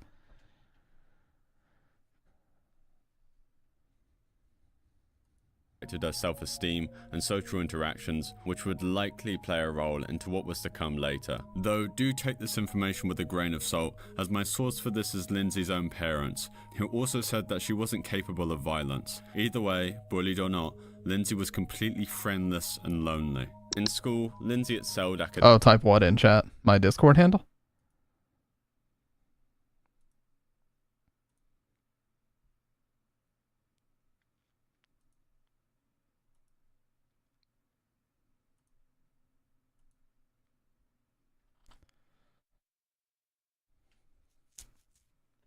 So I made a video. If you look at my video about GoXLR and here, I'll put it.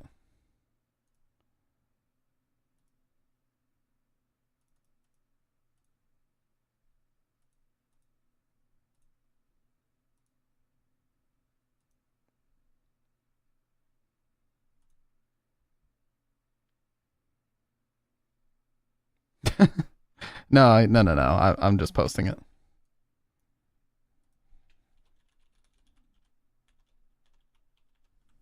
All right, that's it.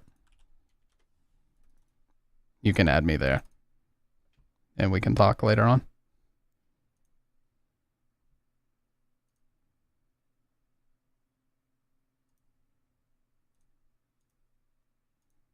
Yeah, just shoot me a message with a quick voice clip, and we'll go from there.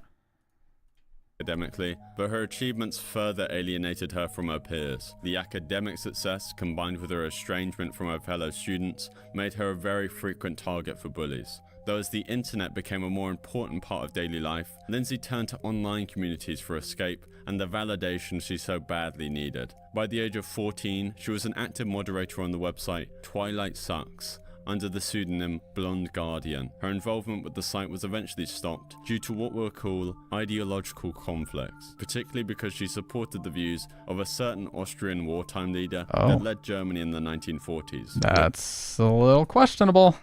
I gotta say, that's a little questionable. Which, as you can imagine, hindered her ability to interact considerately with the other members, as that was one of her favourite things to talk about. Delving deeper online, Lindsay joined DeviantArt, where the forums became a platform for her to vent her frustrations about her experiences with her peers at school and to express her extremist views, including white supremacy, again despite being half Asian herself. During her time on DeviantArt, she praised figures such as David Duke, who was one of, if not the most famous member of the KKK. Over on Tumblr, she ran a very niche little page, Tumblr. School Shooter Chic. The emblem I'm blurring out here is a pink swastika. On the page, she would post random photos of herself and images that I suppose she found cool, like this photo of David Lynch. Though she would mainly use Tumblr to engage in communities that celebrate tragic events like Columbine and its 2 perpetrators. Lindsay's move to college represented a potential new beginning, away from the direct bullying of her school years. She enrolled in a small liberal arts college in Iowa, hoping to find a more accepting environment. However, the transition didn't provide the relief she had hoped for. While the overt bullying decreased, Lindsay still felt like an outsider, unable to connect with her peers on any sort of meaningful level. The positive feedback she was still receiving online for her looks, which she was clearly fond of as well, as she made the images I'm currently showing on screen, only reinforced her beliefs and encouraged her to delve deeper. Yeah, no ego here. Just make videos playing up how hot you are. Again, what is with the ego on these people, dude? Good lord. Deeper into the violent communities validating her. You could call it the beginning of the end when Lindsay met James Gamble online. Lindsay and James first connected through their mutual interest in Columbine and, of course, Nazism. Their interaction quickly deepened due to shared feelings. The Home Alone kid? And, of course, Nazism. Why is the Home Alone kid catching a stray? What's Kevin McAllister doing here? What the fuck is this Tumblr, dude? Their interaction quickly deepened due to shared feelings of complete alienation. Both Lindsay and James felt marginalized in their respective real-world environments. Lindsay in Iowa and James in Canada began as a sort of online boyfriend and girlfriend. Their relationship is a pretty textbook example of mutual radicalization, where each individual's presence and encouragement escalates the other's commitment to the violent extremism as they endlessly egg each other on until it all boils over. In the case of Lindsay and James, they're about to reach the limit in the worst way possible. Lindsay, James, and James's high school friend Randall, who's a fellow estranged teen, started to hatch a plan. The plotting began with discussions about how they can make a significant impact, similar to Columbine, which they adored so much. Over time, these discussions shifted from the realm of fantasy to actual planning. Lindsay and James chose a public mall in Halifax, Nova Scotia as their target, planning their attack to coincide with Valentine's Day, as they thought it would maximize the memorability and news coverage. James, being in Canada and having access to weapons, took on the role of gathering the necessary equipment, which included firearms and ammunition. He also planned the logistics of how they could execute the attack, including the entry points of the mall, potential escape routes, and the timing to ensure maximum casualties. Lindsay, on the other hand, focused on the broader narrative and the symbolic aspects of the attack. She proposed they wear trench coats, similar to the Columbine attackers, to create a distinct and memorable image. She also discussed the idea of creating a manifesto that would outline their motives and ideological stance, intending to publish it online posthumously. Essentially, she wanted to gather as much attention as possible to finally get the recognition and validation she so desperately craved. As they continued their plan, their conversations became a feedback loop of encouragement and escalation. They believed that their actions would not only bring them notoriety among their little community of like-minded people, but also validate their view of the world. In the weeks leading up to the planned date, Lindsay and James fine-tuned their plans. Lindsay used the money she had saved to purchase a plane ticket to Canada, packing a suitcase that included the items for the attack, such as her chosen attire and the components of her planned disguise. I was gonna say, like, she couldn't have brought any guns or anything. You wouldn't have been able to get that through the airport. James prepared the weapons and surveyed the mall to finalize their strategy. He also made arrangements to pick up Lindsay from the airport, planning the sequence of events that would follow her arrival. This included the fact that James or Lindsay, or perhaps both of them together, had decided that the plan would include James ending the lives of both his parents just before going to the mall. As the planned date of the attack drew closer, both Lindsay and James experienced a mix of emotions. Lindsay felt a sense of empowerment, believing that she was about to transform her years of feeling powerless into a moment of control and impact, as I think is shown by the fact that she cryptically hinted at the coming attack on her Tumblr page, likely to show off to their little depraved community that she was about to do something that they only dreamed about. For James, their plans were becoming a little bit too real, as he was starting to get more nervous than excited. How exactly the next moments happened just before the attack aren't completely understood, but the facts are as follows. An anonymous source reported suspicious online activity related to James Gamble, which included discussions of violence and visible images of firearms. This tip prompted local authorities to initiate a discreet investigation. So he started to get nervous because the police were already kind of casing him. Yeah. Into James's activities. Now, some people believe this could have been James himself as the pressure was starting to mount, and though I think that's rather realistic, I think it's equally plausible that one of the two just spoke a little bit too much about their plans to one of their friends. Canadian authorities placed James under surveillance. They monitored his communications and movements, gathering evidence that confirmed the imminent threat posed by his and Lindsay's plans. As the police prepared to move in and arrest James at his residence, he became aware of their presence. Faced with the prospect of arrest and the unraveling of their plans, James chose to end his own life. His death occurred just as the police were closing in. During all this, Lindsay was aboard her flight to Canada with Randall Shepard at the airport, eagerly awaiting her arrival. Upon landing and going through customs, Randall and Lindsay were both apprehended, unaware of James's death and thinking that their plan was still feasible. In November 2016, Randall Shepard appeared in the Nova Scotia Supreme Court, pleading guilty to conspiracy to commit murder. He received a sentence ranging from 7 to 10 years, which could be reduced if he showed good behavior and engaged in mental health treatment. Because Randall was merely sort of the cheerleader of the operation, acting under the direction of Lindsay and James, he got off a lot easier than Lindsay. Lindsay was sentenced to life in prison on April 20th, 2018, which is both Adolf Hitler's birthday and the anniversary of Columbine, which is disturbingly ironic. Her relic of a YouTube channel is still up today, with a few comments on her videos from fanatics wishing for her early release from prison. George Alfred Sodini. Holy shit, fucking got her. We already saw this one. Repsion?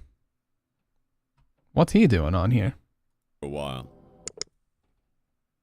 Now, unlike the majority of these entries that I went out of my way to find, this one I stumbled upon randomly a long time ago. Repsion is a YouTuber with a long history. He's essentially an OG commentary YouTuber, as he would make videos responding to and talking about various topics, mainly including drama happening on YouTube. On the 22nd of October 2015, Repsion would upload a very out of the ordinary video. Okay, so this is a weird video that I'm making here. The reason that it's titled Sweden Subscriber Killer is because it was recently brought to my attention as of today there was a potential killing in Sweden at a school, and the two people who he harmed and put in the hospital currently right now in critical condition was a subscriber of mine and The Amazing Atheists and quite a few different people.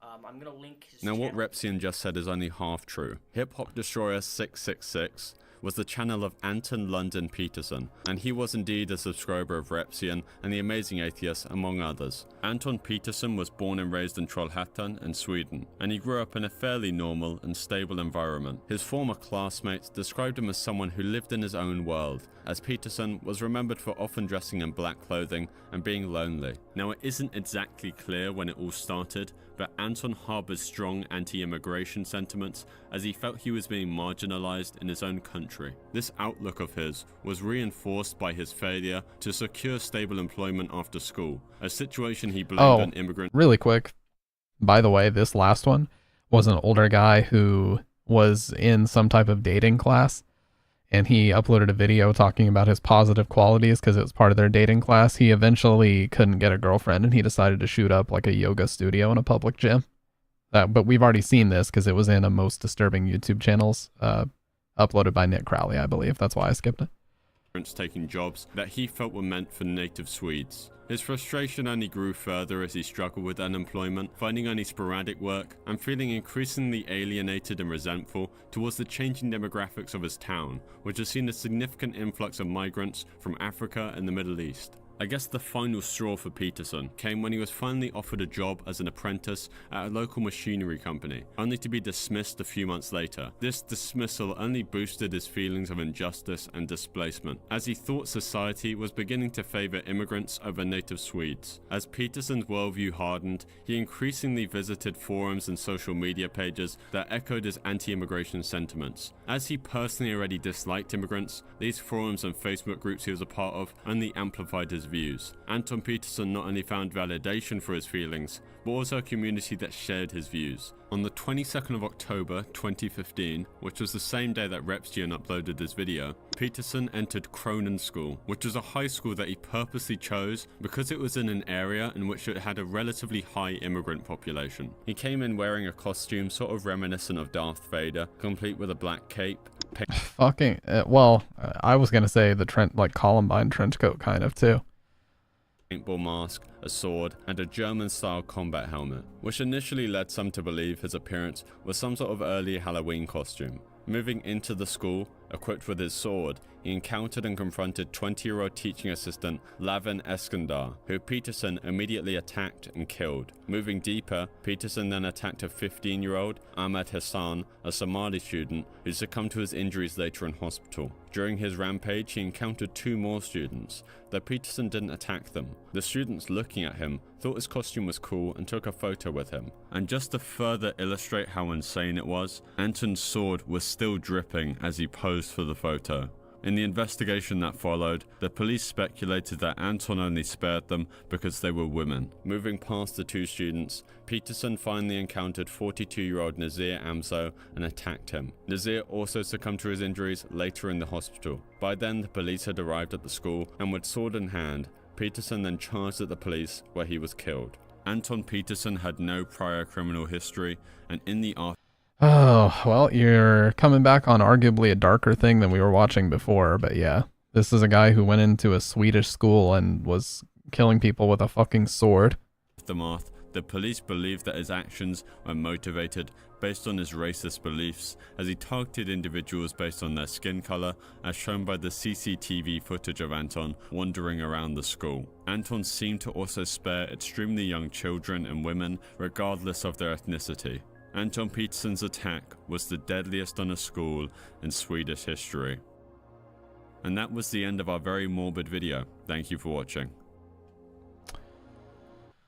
Yeah, again, I wish I could say that you came back on a more positive note. It was an amazing video, just unfortunate subject matter, so drop this guy a like, because the video was really, really good. This guy makes excellent videos. It's just very, very dark, you know, subject matter. Oh, that's interesting. Yeah, I love his editing. It's very simple, and he has an excellent commentary voice.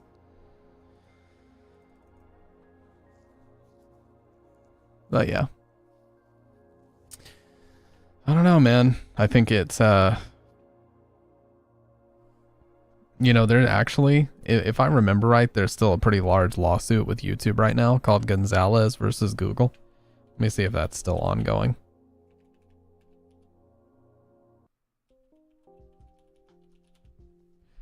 Yeah, so Gonzalez versus Google is an ongoing lawsuit that Google is basically scared shitless of, and it's going to force them to basically change the way that their entire algorithm works.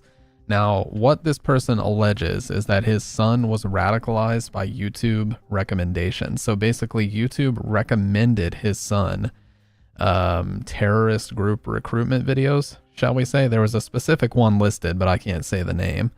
But it's a very well-known one, let's say that. And so he purports that YouTube should be responsible because their platform and their automated algorithm was pushing these videos. And Google was so scared shitless by this that they were basically reaching out to large partnered YouTubers to have them make affidavits, which are sworn, like you're sworn in and then you make a sworn statement as to certain things. So they were contacting certain very large YouTubers and asking them to make statements on their behalf, saying like, oh no, YouTube doesn't do these things. I never really found out where that went. Where did that lawsuit go?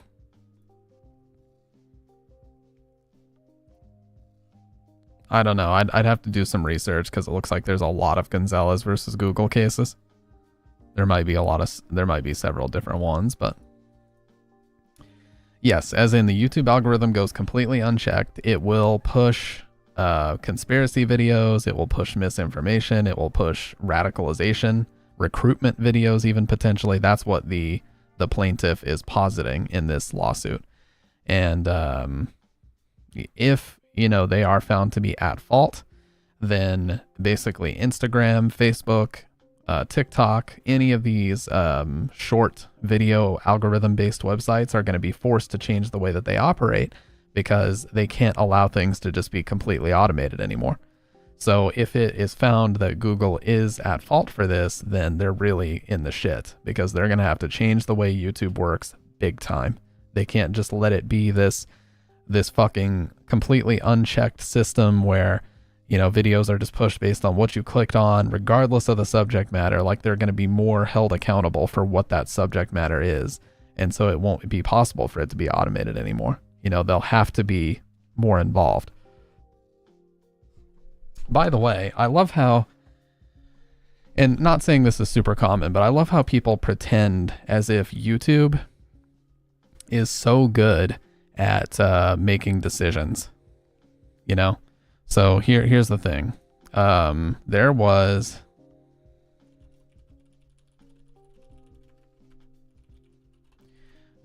a fucked up situation that happened recently. So they've already deleted this because they were so fucking ashamed of it, but check this out. Oh, sorry, wrong scene. They've already deleted this. So basically this lady named Catherine of Sky reached out and said, hey, my 3 channels were erroneously deleted overnight. Look at this. My appeals are being bot rejected instantly. 3 of my channels were erroneously deleted. Please look into this. I would never jeopardize my income by breaking any rules. I'm a good content creator. And they originally responded with this. There's nothing more we can do on our side to change the outcome. These decisions are made very thoughtfully, and our community guidelines exist to make YouTube a safer community for everyone. Thanks again for understanding. So they posted this, which of course they've deleted now because they're fucking ashamed. And this guy posted it, and it got 1.4 million views. They basically got put on fucking blast, where he said YouTube just deleted a woman's job off of YouTube, and this is their response. Absolutely insane.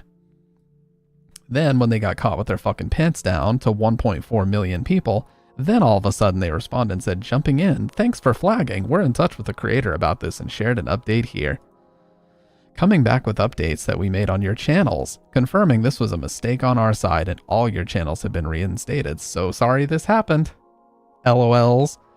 It may take 24 to 48 hours for videos to reappear. This is a normal part of the reinstatement. And you can see they're still posting the same bullshit auto reply to people down here and getting roasted for it. So this lady was having like a full-on mental breakdown because these 3 channels were a large part of her income, and like she relies on them to put fucking food on the table. She's having a full-blown, episode over this because it is pretty traumatic to have your job deleted overnight. And their initial response was, there's nothing more we can do. Thanks for understanding.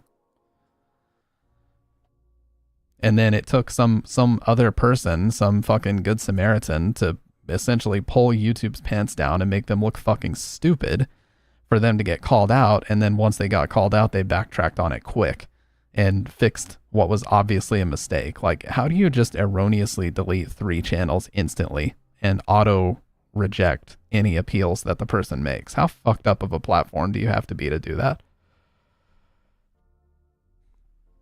So you just delete a woman's career, delete her job, And then you say, so sorry this happened, LOLs. I don't know how this happened. Fucking crazy, man. I don't know, dude. Like, the problem is YouTube is too big. It is too big of a platform and too many of the functions are fucking automated. This is the biggest issue with it, man. YouTube is like a 1,000-hand beast, and you know the marketing department doesn't know what the fucking appeal department does, and the copyright department doesn't know what whatever department. Like, there's so many departments that don't communicate to each other effectively. A-Tubes Kobez got his channel back. Take that, troll. But yeah, and the other thing you constantly hear is like they're impossible to get a hold of. Some very, very large YouTube channels are actually given secret features that other channels don't have. Did you guys know about that? For example, Linus Tech Tips' channel has a feature that is available to virtually no one else, where they can live replace footage in place. You know, they can basically replace footage immediately, and it auto updates without the video needing to be taken down, without the video showing that it's been edited. They have a special feature that allows them to replace footage live on YouTube that hardly any other channels have access to. Is that not fucking insane? So it's basically privilege to the highest viewership channels that they give. And they have used this feature many times to try to pretend they didn't make certain mistakes that they did in fact make. So YouTube as a platform has a lot of problems, and one of the biggest problems that it has is that again, it's difficult to get a hold of people. If you have something fucked up like this lady was experiencing, where you wake up one day, imagine you're finally getting traction on YouTube, right? You wake up one day, you're like, I'm so proud of these YouTube channels, like I'm finally making income off of these channels, like I can do this for a living. And you wake up one day excited to upload a video, only to see your channel has been terminated. No explanation, because she said she got no explanation for any of her channels, just deleted overnight, completely gone. And she's like, okay, well, I'm going to appeal this because nobody told me what I violated. What happened? Instant rejected before she even gets a chance to appeal. A bot has just determined that there's no appeal to be made here. Instant reject. Dude, I would be fucked up if that happened to me. You know? It's like, if you're gonna terminate my channel, at least fucking give me one warning and tell me what I'm doing wrong. Clearly it was a mistake. And they hit her with this just bullshit corporate, oh, well, there's nothing more we can do. Thanks for understanding. Fold their arms. Like, good job, boys. We did everything we could do. We told her there's nothing more we can do. Thanks for understanding. It's fucking ridiculous, man. So, you know, it's just a platform that has a lot of issues, and Twitch has its own set of issues, trust me. One thing that YouTube certainly does better is monetization and copyright. They do handle that better. But that was as a result of the adpocalypse. I'm sure you guys probably remember all that. I'm not going to go into detail, but basically advertisers essentially ran away from YouTube because of some very controversial shit that was happening at the time. And so nobody was making any ad revenue. So the solution that YouTube came up with was to create a questionnaire. When you upload a video, you have to answer like 10 to 15, if not more, questions, depending on the type of video that it is. Did you swear within the first, 2 minutes of the video? What swear words did you use? Did you make any sexually suggestive comments? If so, what was the severity of them? You know, you have to answer all these questions to determine whether or not your video can be monetized. And they can determine if you lied, and if you did, then they permanently demonetize you until a certain, like a 2-week period. They'll demonetize you, not permanently, but they'll demonetize you for like a predetermined amount of time if they find out that you weren't telling the truth on the questionnaire. Twitch has nothing of the sort like that. The system, by the way, is called Content ID. I'm sure you guys have probably heard about that, but that's the YouTube system that determines monetization and different things. The way that Twitch handles it is they have one form of punishment, and that is a ban. That's all they have. They can't suspend channels. They can't restrict channels because the only thing you can do on Twitch is stream. So what are they going to do? Restrict your ability to stream?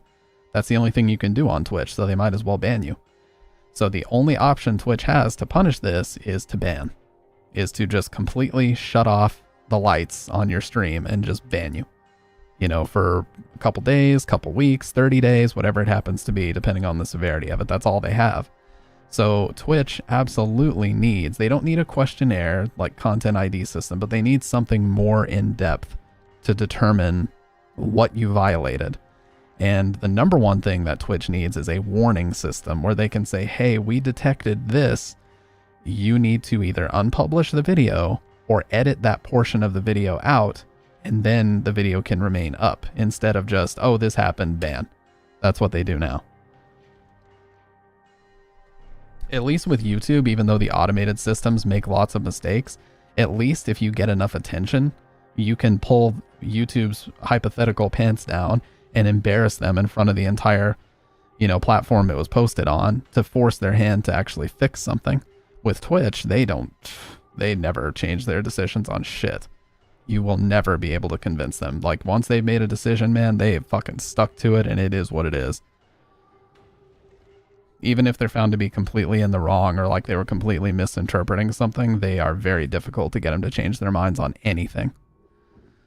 So it's just, you know, it's different platforms with their own set of issues, but I just feel for people that have to go through an experience like that where they just think that their entire job overnight is deleted and YouTube doesn't give a shit, you know? And I get that it's one incident and this has probably happened hundreds if not thousands of times. But it's scary, man. Like, if you quit your job, like back in the day, it was fucking risky to quit your job and pursue YouTube as a career. Imagine you do that for a handful of months and then that same shit happens to you. It would be fucking traumatizing, would it not? You know, overnight thinking that you can't pay your bills and shit because your channels got erroneously deleted.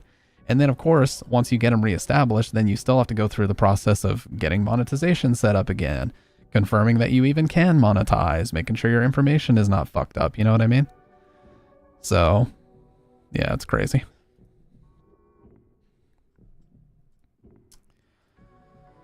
But, you know, there's only so much that can be done realistically. So, the best we can do is just embarrass YouTube when they make stupid fucking decisions like that. And Twitch, too, you know, fucking get the word out there. You know, tell people what the hell's going on. You know, call these things out when they make mistakes. Like, they banned, I mean, DSP. Look, you guys know I have my own opinions about Darkside Phil, absolutely, but Twitch really did fuck him over hard. He was answering a question about what someone in chat said, and he was trying to say the word negative, as in, you know, something in the game, like the literal word negative. And of course, he misspoke slightly. And everybody ran to Twitch and said, oh my God, he said the N-word, when he clearly did not.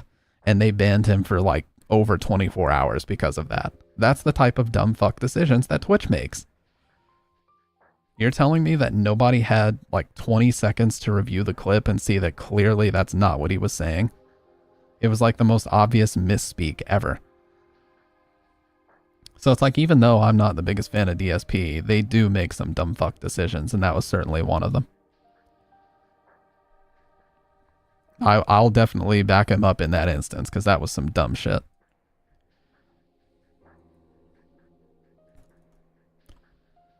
Yeah, what a world, seriously, dude, but hey.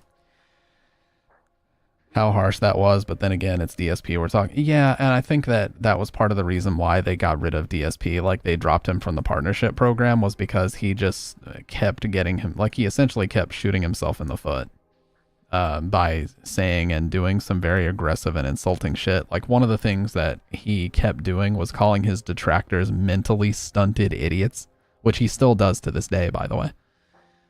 You can't say that type of thing on Twitch. It's not allowed. So even though he had a big meltdown saying that like he never said any hateful slurs, maybe it's not technically a slur, but calling people mentally stunted idiots is probably not something that a Twitch partner should be saying. Probably not something they want to be representative of their partnership with you as a creator, you know what I mean? Probably not a good idea to say that. So, I mean, you know, but I'm still going to continue to upload videos as a hobby. I think that YouTube is a very fun and engaging hobby. I'm having a lot of fun working on this video with Future, even though it's taking agonizingly long because both of us pretty much got hit with some really harsh work conditions right around the same time that are just monopolizing all of our free time, but it is what it is. Oh yeah, so on Saturday, Malum, you'll enjoy this. On Saturday, I got confirmation from Future. We are going to watch the entirety of the real Silent Hill experience. It's probably going to take 2 days. So Saturday night, we're going to start. We're going to watch the real Silent Hill experience, probably for 1, 2, 3, and 4. And then the next time we'll have to do like HD collection and supplementary and stuff like that. Basically, I'm just going to put his camera over here. I'll be over here. And he'll probably be live at the same time, and we'll both just watch the whole thing, and we'll go as in-depth as humanly possible talking about all that stuff. The Return to Silent Hill update. No, I did not see it, but what was it? Ooh. Acquired for wide theatrical release. Ooh, when is the theatrical release?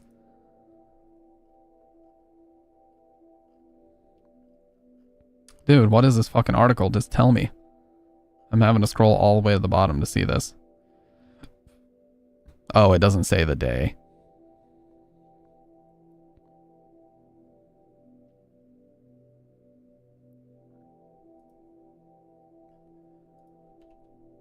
It just says 2025. Okay. Dude, I can't wait. When this, as soon as this shit's available on streaming, we're watching this in the Discord. I don't care how shitty it is. Okay, November 21st, 2025 is what they're saying. That's the tentative release date, so that just means it's subject to change. It could be later, it could be earlier.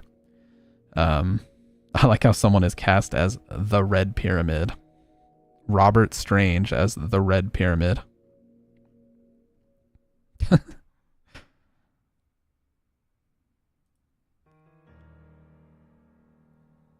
Pierce Egan as Eddie Dombrowski. What about the real Resident Evil experience, if it existed? But yeah, the real Silent Hill experience is a documentary series by a channel called Twin Perfect, and it was essentially the definitive, almost like, I guess the best way you could describe it is like a compendium of Silent Hill information where they went in depth on each game's story, talking about some themes. But the big thing that they did differently from everybody else, and still is unique among its peers on YouTube, is that they only reference things from Team Silent. They don't sit there and speculate. They don't talk about what some random Redditor said and why there's a plausible theory. All they reference is material and interviews released directly from the source of Team Silent, the developer of the original 4 games. That's all they reference, so nothing else. And that's what made the real Silent Hill experience unique, because everybody else on YouTube at the time was just speculating in a lot of ways.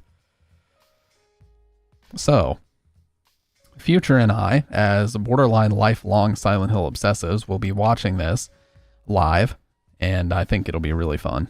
So if there's anything that anybody's ever wanted to know about Silent Hill, and trust me, there's a lot that I can expand on with these videos as well. Like, there's a lot of things that got uncovered later, maybe they didn't cover initially, that we'll also talk about, so that should be really fun. But, gamers, with that being said, first of all, let me just say, I appreciate you guys putting up with no Nick Castle as the Red Pyramid thing. I appreciate you guys putting up with my lack of streaming lately. Like, you guys still always show up and always make it a really good time, so I appreciate that. I promise this YouTube video is coming out. I promise my YouTube channel is going to become more active as I get better at video editing. Okay, it's going to happen. It's going to happen. I just have a slightest little bit of watch hours left, and then I can officially monetize and partner my YouTube channel. It's fucking insane. I can't believe we're that close. So, I will continue to be live. Like I said, we'll be watching Real Silent Hill Experience. Tomorrow, I'm going to spend as much of that day as possible working on the video. And with that being said, it's time to walk over to the door. Absolutely, Adebai, there will be more. It's time to walk. Oh, by the way, I'm taking some time off work. I'm hopefully going to have Monday off, so this will be an extended weekend. We're going to walk over to the door. I'm going to get my bolt cutters, RE7 style. We're going to break the chains on room 302 and free everybody in 3, 2, 1.